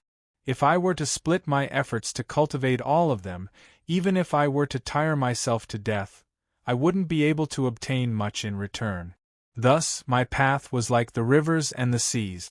The 4 rivers would eventually converge into the sea. Then, what I needed to do was to find the intersection of the various tributaries and absorb the strengths of each to begin my own path. This time, my goal wasn't just to become a semi-god. This was very difficult, but it wasn't impossible. This was also the reason why I had made up my mind to specialize in magic sword. At this moment, when a magic swordsman reached a certain level of cultivation, it was only a matter of time before he chose to create a job that was suitable for him. Rather than being stuck at a bottleneck and forcing himself to make a choice, it was better to make plans early. The reason why I chose to create a new job and not advance to the existing magic swordsman job was because even though the path I created might be slow, it was destined to be the most suitable for me. On the other hand, even though I would be able to advance quickly by walking on the path of others, it would be difficult for me to surpass the Creator. Of course, from a certain perspective, this was a blissful worry. It was enough for a short-lived species like humans to advance quickly. Such extravagant worries were usually exclusive to long-lived species like the elf. When the field of magic engineering was truly developed, the experts that even the true gods were wary of proved the endless potential of this path. Starlight Shatterer, tonight, please stay. I shall strike down that bright North Star for you. A one-man fleet, billions of cannon towers, billions of radiance. My journey is that galaxy. Invincible hot-blooded fool, my battleship slicing blade, nothing can break it. Super S-rank mobile calamity who makes friends with cannons. That, please believe me. I just want to hand it over to a friend. I really didn't mean to destroy your city. The highest leader of the Origin Gnomes, Little Mustache. Infuriating, those who stand in my way are all scum, all scum. Now, when the dawn of a new era appeared in front of me, I was given a chance to be ahead of the times. If I didn't grasp it, I would really be an idiot. Of course, the other Sword Saints couldn't possibly see so far ahead. However, they only trusted me and supported me. That was enough for me. With the help of a master craftsman, the sacred sword Pale Justice had already been modified. There was an additional hole at the hilt of the sword. That was the place to insert a tribute magic bullet. The entire sword hilt was an Olivia's magic box with a complete magic cycle. Vermilion Bird Sword Seal. The red attribute bullets were embedded within and the completed magic box was instantly activated. Under my will, the illusory image of a scarlet-red god bird turned into an emblem on the sword. Scarlet-red flame magic wrapped around the body of the sword, and the flaming tail of the sword extended several meters. Every time I swung the sword, it was as though a scarlet meteor streaking across the sky. Sparks fell from the sky, leaving behind a trail of Milky Way. It was exceptionally gorgeous. Every target that I threw into the air as a target would be set ablaze the moment I hit it. Following that, the enchantment on the sword would be consumed and the illusory image of the vermilion bird's sword would also dim. After dozens of strikes, the sword seal finally disappeared. With a kacha sound, the empty attribute magic bullets were ejected. 49 strikes, better than expected. Can it be increased further? The total energy in the portable energy pool is limited. Unless I expand the magic box and attribute magic bullets, the entire weapon would have to be enlarged. In reality, the cost-performance ratio is too low. Furthermore, in a real battle, this much should be enough. At most, I can just bring more attribute magic bullets to replace them. Next, let's test the second item. Attribute magic bullets were miniature Olivia's magic box, portable energy pool, filled with energy of a specific attribute. On the other hand, the large magic box that was filled with it was pure energy without any attribute. When the attribute magic bullet was activated, the energy in the entire pool would be converted into the corresponding attribute. Once the pool of energy was completely depleted, most of the time, the attribute magic bullet would be depleted while the energy pool would still have some left. It could be filled with non-attribute magic bullet. Allowing the magic box to maintain the sword seal on its own and allowing the warrior to focus on using the weapon was the only way to avoid killing oneself by multitasking. Beside me, the researchers were discussing fervently. The sword saints and blacksmiths were looking at me with interest. From the start, they were either reluctantly agreeing to help me out of respect or they were working hard for the salary. But now that the technology had barely taken shape, this new existence was gradually proving its worth. The endless mysteries of this new thing had really piqued their interest. Black Tortoise Sword Seal. The same Tortoise Snake Sword Seal was activated and a pale white chill started to spread.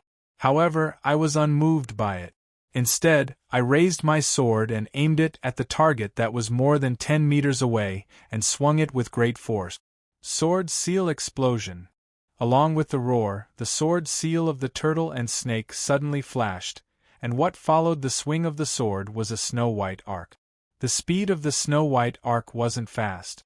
As it flew, it emitted a chill and ice crystals formed along the way, creating a beautiful scene. Kacha. Cha. The target was sliced apart and froze. When it fell to the ground, it turned into ice shards. When the sword seal was summoned, it was in the sword seal enchanted state, which was the most common melee mode. As for the sword seal explosion mode, it was to use all the remaining magic power in the energy pool to explode in one go for a long-range attack. Currently, this new job only had these two attack modes. As for the sword seal that corresponded to the 4 basic elements, under my suggestion, I named it after 4 types of god beasts that had never appeared in this world. Of course, because of this inexplicable persistence in the eyes of others, I received a lot of criticism, especially from those goblins who tried to compete for the naming rights of the work. They surrounded me and complained. I can understand that the fire phoenix is a god beast of the fire element, but why did you name it after the fire sparrow, vermilion bird in the eyes of the goblins? This is obviously a low-tier magic beast. As for the black tortoise, it is even more incomprehensible. A magic beast with a tortoise on one side and a snake on the other didn't even pass. As for the azure dragon, you are probably referring to the green dragon. Other people's natural talent is to control the plants in the forest. Alright, since it can fly, it is understandable that it is related to the wind element. However, the white tiger is just a rare variant. Even if its fur is beautiful, as for the earth god beast. To be honest, we have always thought that the ruby sword seal, gold coin sword seal, and emerald sword seal are more realistic. Please respect our opinion. We, the craftsmen, also have the naming rights. Facing all kinds of opinions, I only replied with a single sentence, but it was enough to solve the problem. I am the sponsor. Alright, this is the good point of the goblins. Money is everything. The moment I said that, all the complaints were gone. This is also the only explanation. Am I supposed to explain to the people of another world that the god of the north, the black tortoise, is a water god beast and water magic is an extension of ice magic? While the god of the west, the white tiger, is a metal god and can only make do with the earth element. As for the azure dragon of the east, which is supposed to be a wood element, there isn't a wood element in the 4 main elements, so it can only stay in the wind element. The reason why it is called the 4 elemental swordcasters is because currently, there are only 4 common sword seals based on the 4 main elements. The fire vermilion bird seal, the wind azure dragon seal, the water, ice black tortoise seal, and the earth, metal, white tiger seal. Of course, these are just the basic sword seals. There are many other possibilities. For example, I, who possesses ice magic, can use the black tortoise sword seal to recharge the magic bullet. As long as I change the magic bullets in time, there is no limit to the battle of attrition. Privately, I opened up a few other sword seals that aren't suitable to be made public. Pride sword seal, holy light, who gave you the right to dictate what is righteous and use your own righteousness to punish others. Wrath sword seal, righteous indignation towards injustice and villains is the driving force behind the law. However, excessive righteousness harms both yourself and others. Calmness is a must. Never allow wrath to affect your rational judgment. Sloth sword seal, death is the sweetest slumber. It is a pity that it isn't time for you to get off work. So, make the most of your time and try your best to live an exciting life. These 3 sword seals correspond to my remaining holy light, law, and death powers respectively. I am currently using Olivia's magic box and my job advancement to organize and standardize my messy and chaotic power system, allowing the world to converge into a vast ocean, forming an even stronger combined force. Of course, it is obvious that these 3 powers aren't suitable to be made public. The current 4 elemental sword seals are enough for those newbies to study them through the night. Through the development of the sword seals, I have already vaguely understood that the future direction of this job would be to choose to delve into a certain system of sword seals, or to develop and learn new, higher-tier sword seals, or to open up more wondrous uses for sword seals. For example, using the Azure Dragon sword seal to form a storm that can blow away arrows, or using the Pride sword seal to disperse undead. I can predict that once these magic warriors are grouped together, they will completely change the situation on the battlefield. As for the magic archer job that was released at the same time as the 4 elemental swordcasters, in reality, they only use the explosive long-range attacks of the sword seal as a common method, and the sword seal enchantment as a variant job for those who are forced to fight with their lives on the line. If one were to forcefully find an obvious difference, it would probably be that the outer armor they choose are mostly bows, muskets and staves. Of course, there is a limit to an individual's ability. Thus, I unhesitatingly became a hands-off boss, intending to use the collective intelligence. Fanderk, Lonnie, didn't you two complain about being unable to form your own army? I will hand this batch of prototypes over to you first. Fanderk will be in charge of training the 4 elemental swordcasters, and Lonnie will be in charge of the magic archer. Periodically, we will gather suggestions and new battle technique. Together, we will perfect this job class. Just as Fanderk and Lonnie happily agreed to my request, I jolted violently.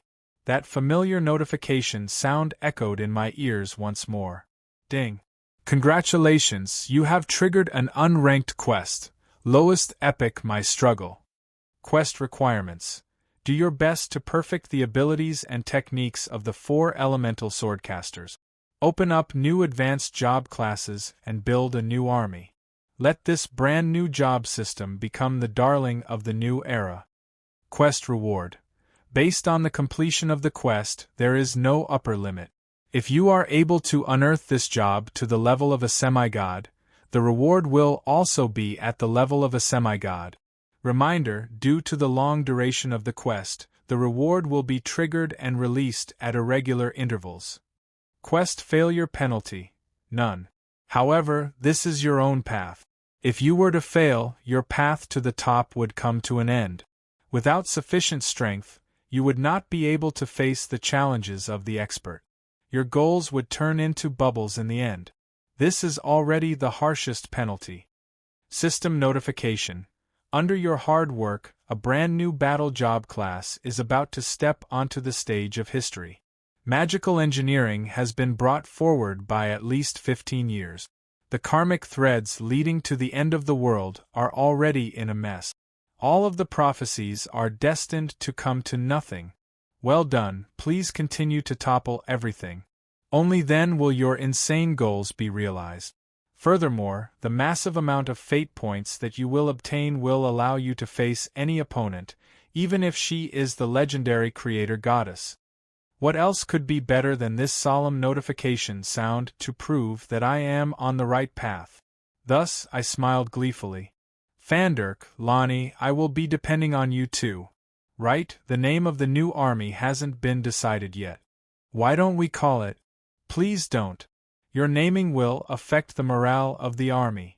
If Lord Bastion dares to call him by his nickname, I guarantee that he will be filled with rage in an instant and grow to the size of a small mountain. Your Highness, why don't you let us handle such a small matter? The name of Olive's love egg has already spread far and wide. Initially, she was still happily telling others that it was an alias that you came up with for her, until the opening of the Siren Tracy's adult toy shop.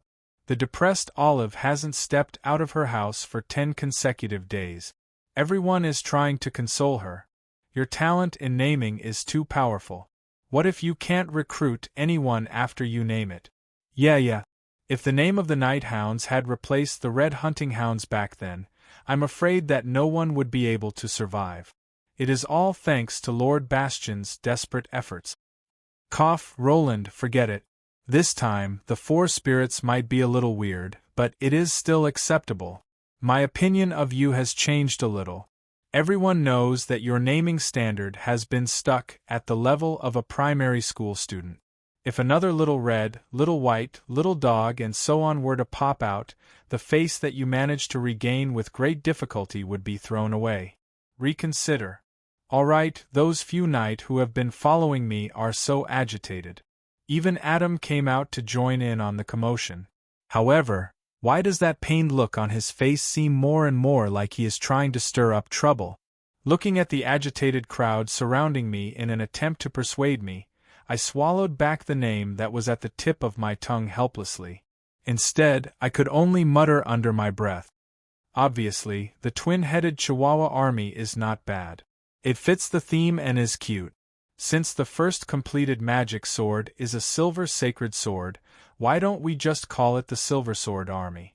As far as I could see, even though everyone had clearly heard my whispers, they all went about their own business and pretended that they hadn't heard me. And when I walked out of the door, the cheers of "Victory!" behind me made me even more determined. Later on, I will head to the military to register the name of the army. You shall be the Super Silver Sword Army. Chapter 136. Fresh fruits and vegetables. I'm selling them cheaply. Hey, the one over there, the one who looks really strong. Our construction team is lacking people, and we're providing food and benefit. Do you want to come? Hey, freshly baked bread, buy one get one free. Which night is it? Nights are half price, do you want one? Alright, 2 copper coins.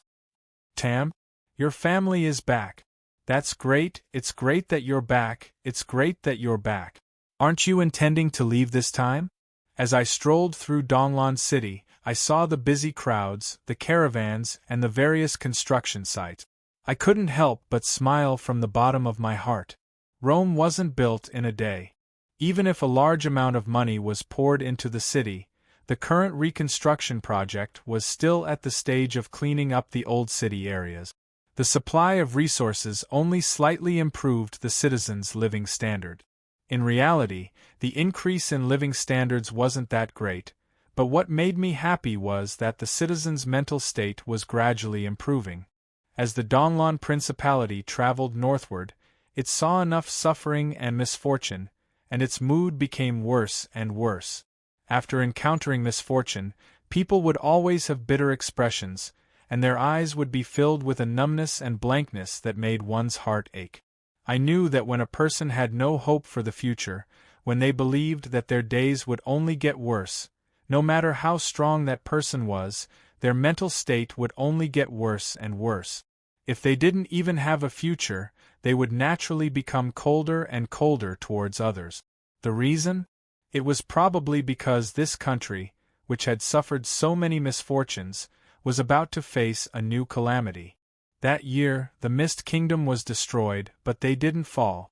In the nearly 100 years since they lost their homeland, they didn't disperse. 200 years ago, when Donglan was gradually eaten away by the neighboring countries, they continued to persevere. 20 years ago, when they lost their last mining area, they continued to fight. 1 year ago, when the old emperor died in battle, they risked their lives to follow the 14-year-old princess in a desperate charge, and they achieved a miraculous victory. They were not supermen with iron wills. They were just mortals who missed their homeland. Perhaps in the eyes of outsiders, this wasteland of the north was just a useless wasteland, but in the eyes of the people who had lived here for generations, there was too much nostalgia and reluctance to part with this land. Outsiders were unable to understand the nostalgia these northerners had for their homeland.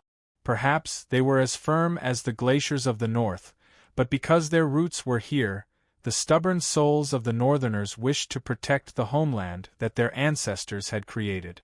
As long as we don't starve to death, and as long as that flag doesn't fall, we can grit and bear it. But not long ago, they finally couldn't take it anymore. In the year between the old emperor's death and Rain's return with supplies, many people finally chose to leave. I knew that they couldn't be blamed. They didn't, and they didn't go against their oath. The people of the Mist never feared sacrifice or war. They only feared that they wouldn't be able to see the future. When the shadow of war faded, the devastated farmlands and villages were reduced to a desolate state. Winter was approaching, and packs of wolves were loitering around. Yet, there wasn't even any rations for them to survive the winter. When familiar neighbors starved to death or froze to death on the streets, when the life-saving rations for this winter had yet to arrive, even the most optimistic of people would start considering their own path of retreat. I don't care about my worthless life, but my child, he didn't do anything wrong. No one could bear to watch as their child starved to death in front of them. The people of the Mist who left couldn't be blamed at all. Even though they knew that it was impossible for them to return after leaving this time, and that they would most likely die on the dangerous journey, they could only choose to leave. What was even crueler and more ironic was that the departure of these people made the already scarce rations even more effective. In recent years, the winter of last year had the fewest deaths. This cruel reality couldn't be blamed on anyone. If one had to find a scapegoat, it could only be the Mist royalty who didn't fulfill their duty of protecting the Mist Empire. If there were to be more, it could probably be my generation, who had left behind a hidden danger back then. Thus, even though she had already guessed that the Ottoman Empire was up to no good, as the last descendant of the Mist, Renée didn't even hold a ceremony to ascend to the throne. She gritted her teeth and continued on her journey. After all, if she didn't do anything, she would be doomed. As long as there was a sliver of hope, she could fight for it. It should be said that there is always a way out. If I had regained my physical body and returned to the surface a year later, the East Mist communal country might not even exist anymore. If it wasn't for my anger towards the Åland Empire's overbearing attitude, I wouldn't have met Rain. At this moment, after the bustling homecoming ceremony 2 days ago, many things had changed. At the very least, the blankness in everyone's eyes had lessened, and their hopes for a beautiful future had increased. Do you see it? The old district in the west of the city has been converted into a military camp. That is Prince Roland's army. Back then, I was the first to rush to the recruitment site. It was a pity that I was just a little bit away from passing. Stop bragging. Who doesn't know that even though there are quite a few armies and regiments that have started recruiting, in reality, the threshold is extremely high. The first test is a physical test. How many sandbags can you carry and how skinny you are like a monkey? You were eliminated in the first test, and you are still bragging that you were just a little bit away? You know so much, could it be that you are also? At the very least, I made it to the 3rd round. I, Aiken, don't intend to give up. As long as there are more armies formed, I will give it another try. If it really doesn't work, I can even enter the city and become a soldier. Right, there is also the Church of Law. They are also recruiting. It is said that they will teach them combat technique. Even though he was eliminated as well, that muscular man, Aiken, was showing off with a face full of pride. The surrounding crowd also exclaimed in surprise, as though they had seen some incredible expert. When a country is weak, the people are in danger. In a weak country, the people are lowly. No other race understands this logic better than the people of the Mist, who have been through many hardships. Even though the Church of Law was established as the national religion, from a certain standpoint, Donglan became a permanently neutral country. Everyone could understand the harsh reality. The beastmen in the north could invade the south at any moment, and the neighboring countries were getting restless. Even if you didn't attack them, they would still attack you. In this world where the strong preyed on the weak, in order to achieve true neutrality, one had to possess a powerful strength that could remain neutral in the chaotic situation. Now, the establishment of every new army would become a reason for the citizens to celebrate.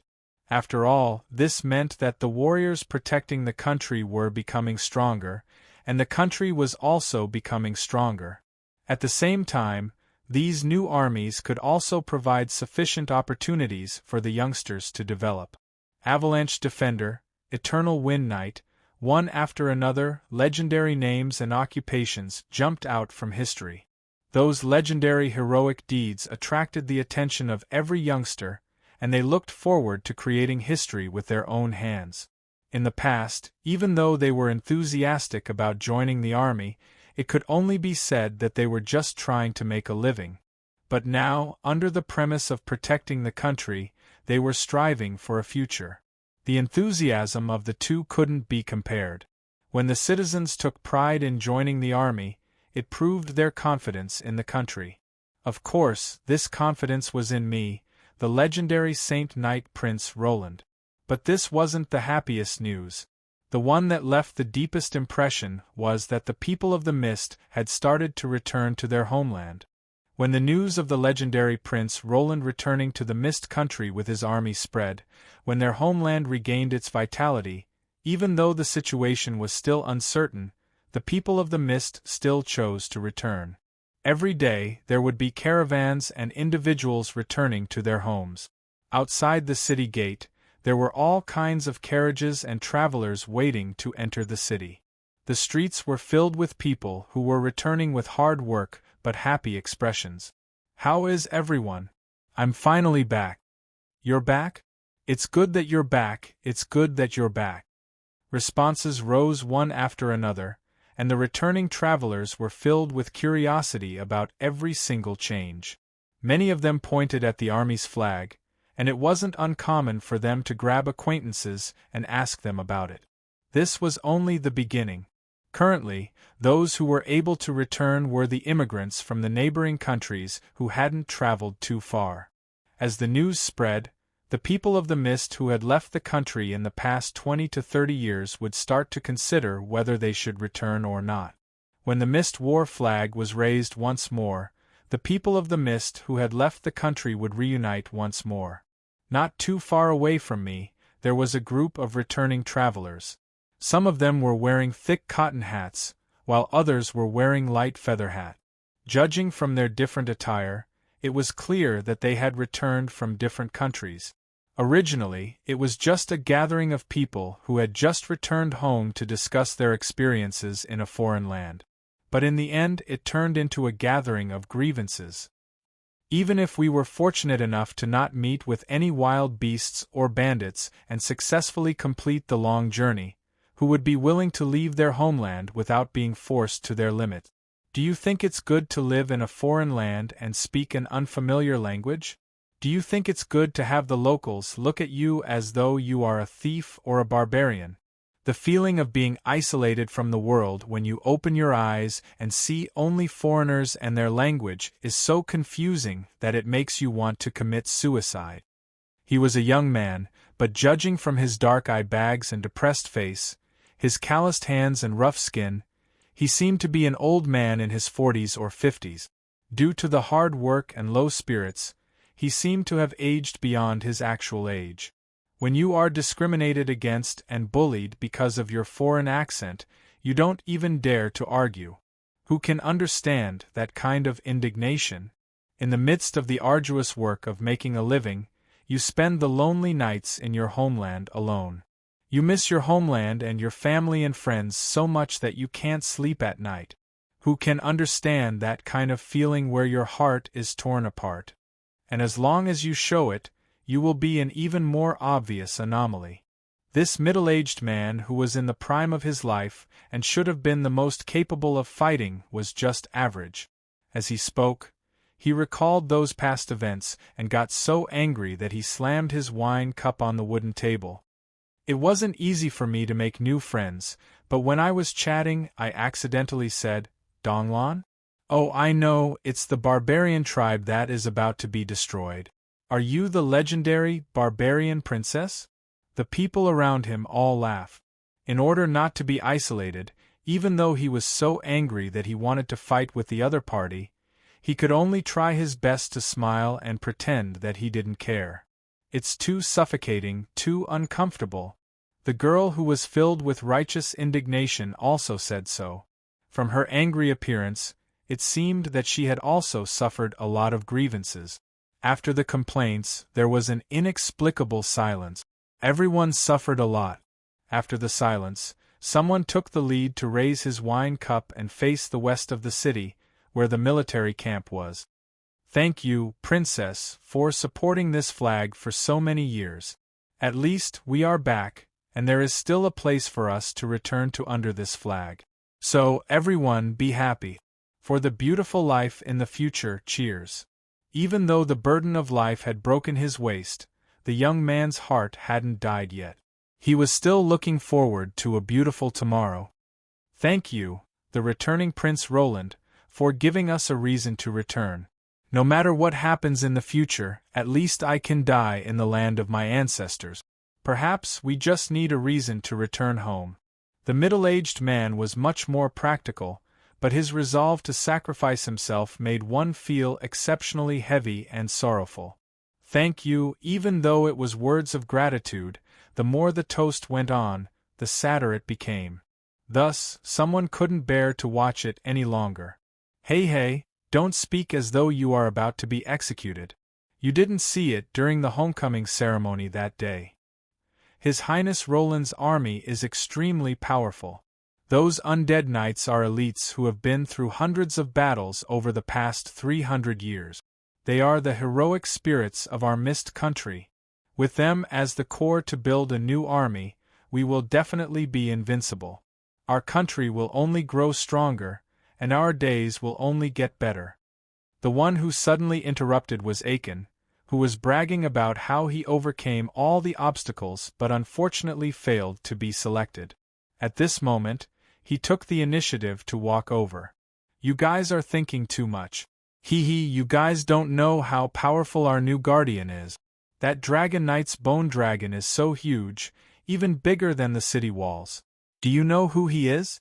He is the last Dragon Knight of our mist country, and even Prince Roland's subordinate knight is so powerful. He himself. Aiken was bragging about the homecoming ceremony and his appearance, and he was even more delighted than his own glory. All kinds of rumors were mixed in with the real information, and all kinds of legendary stories were made up. It didn't take long before I became a semi-god monster with a 9-foot waist, 9 heads, and wings that could spit fire.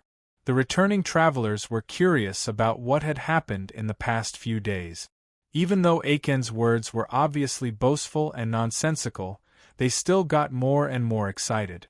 Under the constant questioning from the audience, Aiken's words became more and more energetic. Whenever he went overboard, someone would interrupt him to correct him, and the atmosphere in the tavern became even more heated. You guys, how rare is this opportunity? So many Ace Knight are building their own army, and they have to teach them step by step. You don't even know that during the examination, all the nobles in the country came, but they were all rejected. Aiken, am actually just a little short every time. Who knows, as long as I can pass this test, I might be able to become a knight under Prince Roland.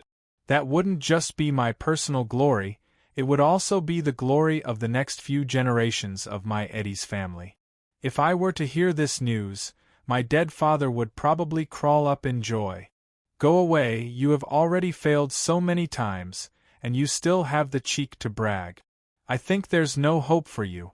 You should join the city defense army as a soldier. Just you wait. I swear that I won't rest until I become a knight. After I finish this cup, I will try out the newly formed Silver Cross Squadron. Do you dare to follow me? Why wouldn't I dare? Let's go together. All right, these fellows' faces turned red as they spoke, and they became more and more agitated. They started dancing, and they were just short of rushing out to register for the examination. The Silver Cross Squadron has to learn how to use the power of the element. This fellow's intelligence doesn't even reach 9, it's impossible for him to pass. The Silver Cross Squadron was the Magic Sword and Magic Spear Squadron that Fandrick and Lanny were currently building. After my Silver Sword Squadron was mercilessly rejected by the crowd, the emblem of a cross between a sword and a staff, which represented magic and martial arts, became the origin of the squadron's name. I already knew the selection criteria for that squadron. Looking at the muscular Aiken who was still bragging in the crowd, I shook my head. While I didn't think that he would be selected, I smiled and left 3 copper coins on the table, preparing to pay the bill and leave. Aiken, is it? Let's write it down first. At the very least, he has a sharp tongue. I can ask Kelly if they lack any advertising talent. At this moment, I was swaggering around casually, but I didn't have to worry about being recognized. Uncle, a cup of fruit wine is only 2 copper coins. Give me your tip, I'm happy today. That's right, that teenage boy actually called me Big Brother because my current appearance really was that of a middle-aged uncle. The time distortion ring that could alter one's appearance and age was the best disguise. Just by changing one's age, putting on a wig and a fake beard, I didn't believe that anyone would associate a middle-aged knight with Prince Roland. Of course, I was happy. How could the adorable citizens of the mist before me not make me happy? Strolling along the streets, even though it wasn't my job to observe the emotions of the citizens, the energetic faces of the citizens before me gave me some confidence. Even if the standard of living was still tough, even if there was a high possibility of war in the future, as long as the citizens believed that the future was beautiful and that the country would become better, they would be able to face it with a smile. As long as they trusted me, I was confident that I could bring them out of this quagmire. Then I'll just take the opportunity to visit incognito. It definitely isn't to avoid the endless paperwork and administrative work. Darn it, letting me look over the logistics of the army and the next year's agriculture, are you intending to tire me to death? Looking at the time, the royal palace should have noticed that I had slipped away by now. I recalled that Kelly, who often gave people surprises, was probably handling the endless administrative work on my behalf. Considering that Kelly would probably take the initiative to look for some entertainment after burying herself in the sea of bitterness, I was considering the possibility of not returning tonight. I'm not trying to shirk my responsibilities. Rather, I'm trusting my subordinates and delegating them to me. I'll tell them this when I get back. For safety's sake, I should bring some desserts to coax them. I remember that there's a decent cake shop nearby. Considering Kelly's personality of making others suffer without paying for it, I felt that it would be best to bribe her. Based on her past records, she seemed to be fond of sweet. However, when I was looking for a cake shop, I saw a cake shop first. My good mood instantly vanished. Looking at the signboard in front of me, I was at a loss for words. His Highness Roland's direct subordinate, the Absolute Gentleman Alliance, is currently recruiting members. Do you wish to serve His Highness Roland? Do you wish to obtain the opportunity to become a priority candidate for the Royal Knight Squadron? Welcome to the Absolute Gentleman Alliance. We are His Highness' most trusted subordinate squadron. We can speak directly to His Highness. Alright then, I had created this mercenary group out of a whim, but I didn't really manage it after I arrived in Definder. Now that I was no longer managing it, it was naturally Beifong who took over as the vice-captain.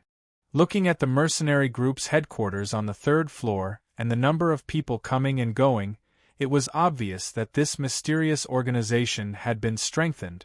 As for using my name to recruit people, I didn't have any objections. After all, no matter how I looked at it, this mercenary group was indeed still under my control.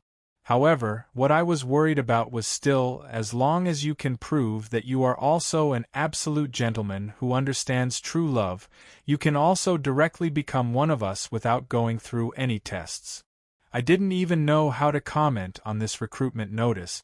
Did they think that they didn't have enough freaks and gentlemen? But when I walked in, filled with righteous indignation, I heard an even more speechless, tearful complaint. Why did you reject my offer to join? I am obviously a true big-breasted fanatic. I am also not accepted by the people of the world. Shallow. Just because of a characteristic, you love it? Doesn't that mean that anyone can join as long as they fit the characteristic? Do you think that a true gentleman is such a shallow thing?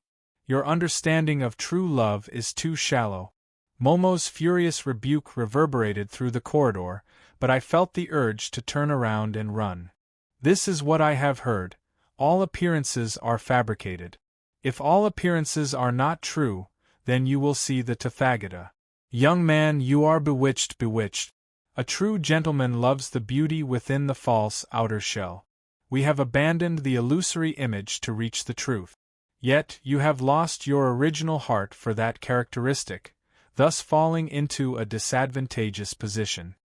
Hearing these words that sounded like that of an enlightened monk, I was stunned. It took a long while before I could comprehend it, but Cassio's explanation had already reached my ears. What Big Brother means is that you are just a fake gentleman who is obsessed with a certain characteristic. A true gentleman loves something because it is from the bottom of his heart, and not because of a temporary characteristic. True love comes from the heart and not from the outside. Not to mention the audience in the room, even I was stunned by his words.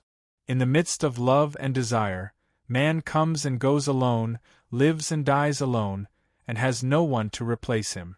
Go, our paths are different. What Big Brother means is that we live in this world, but our hearts are lonely. Our desires are too unique, because it is difficult for us to find a close friend who can confide in us. However, you are not a close friend of ours, so please leave. Finally, I couldn't stand it anymore. What is this and what? This is almost becoming a gentleman's philosophy? If this goes on, wouldn't I start a cult that worships Beifong? Speak human words.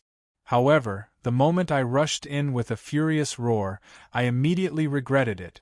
The moment the door opened, Momo, who had been waiting for a long time, hugged me.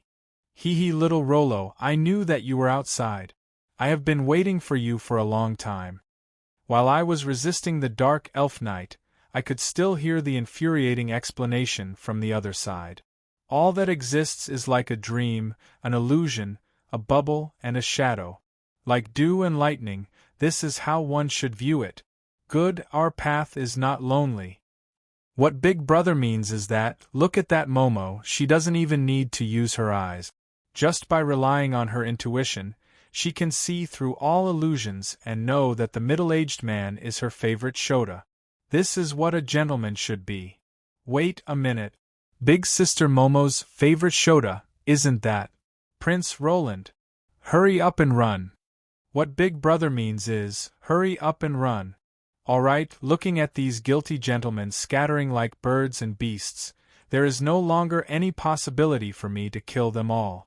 Other than the female elf, who is entangling me like an octopus, there is a familiar figure. Roland. Long time no see. Amelia.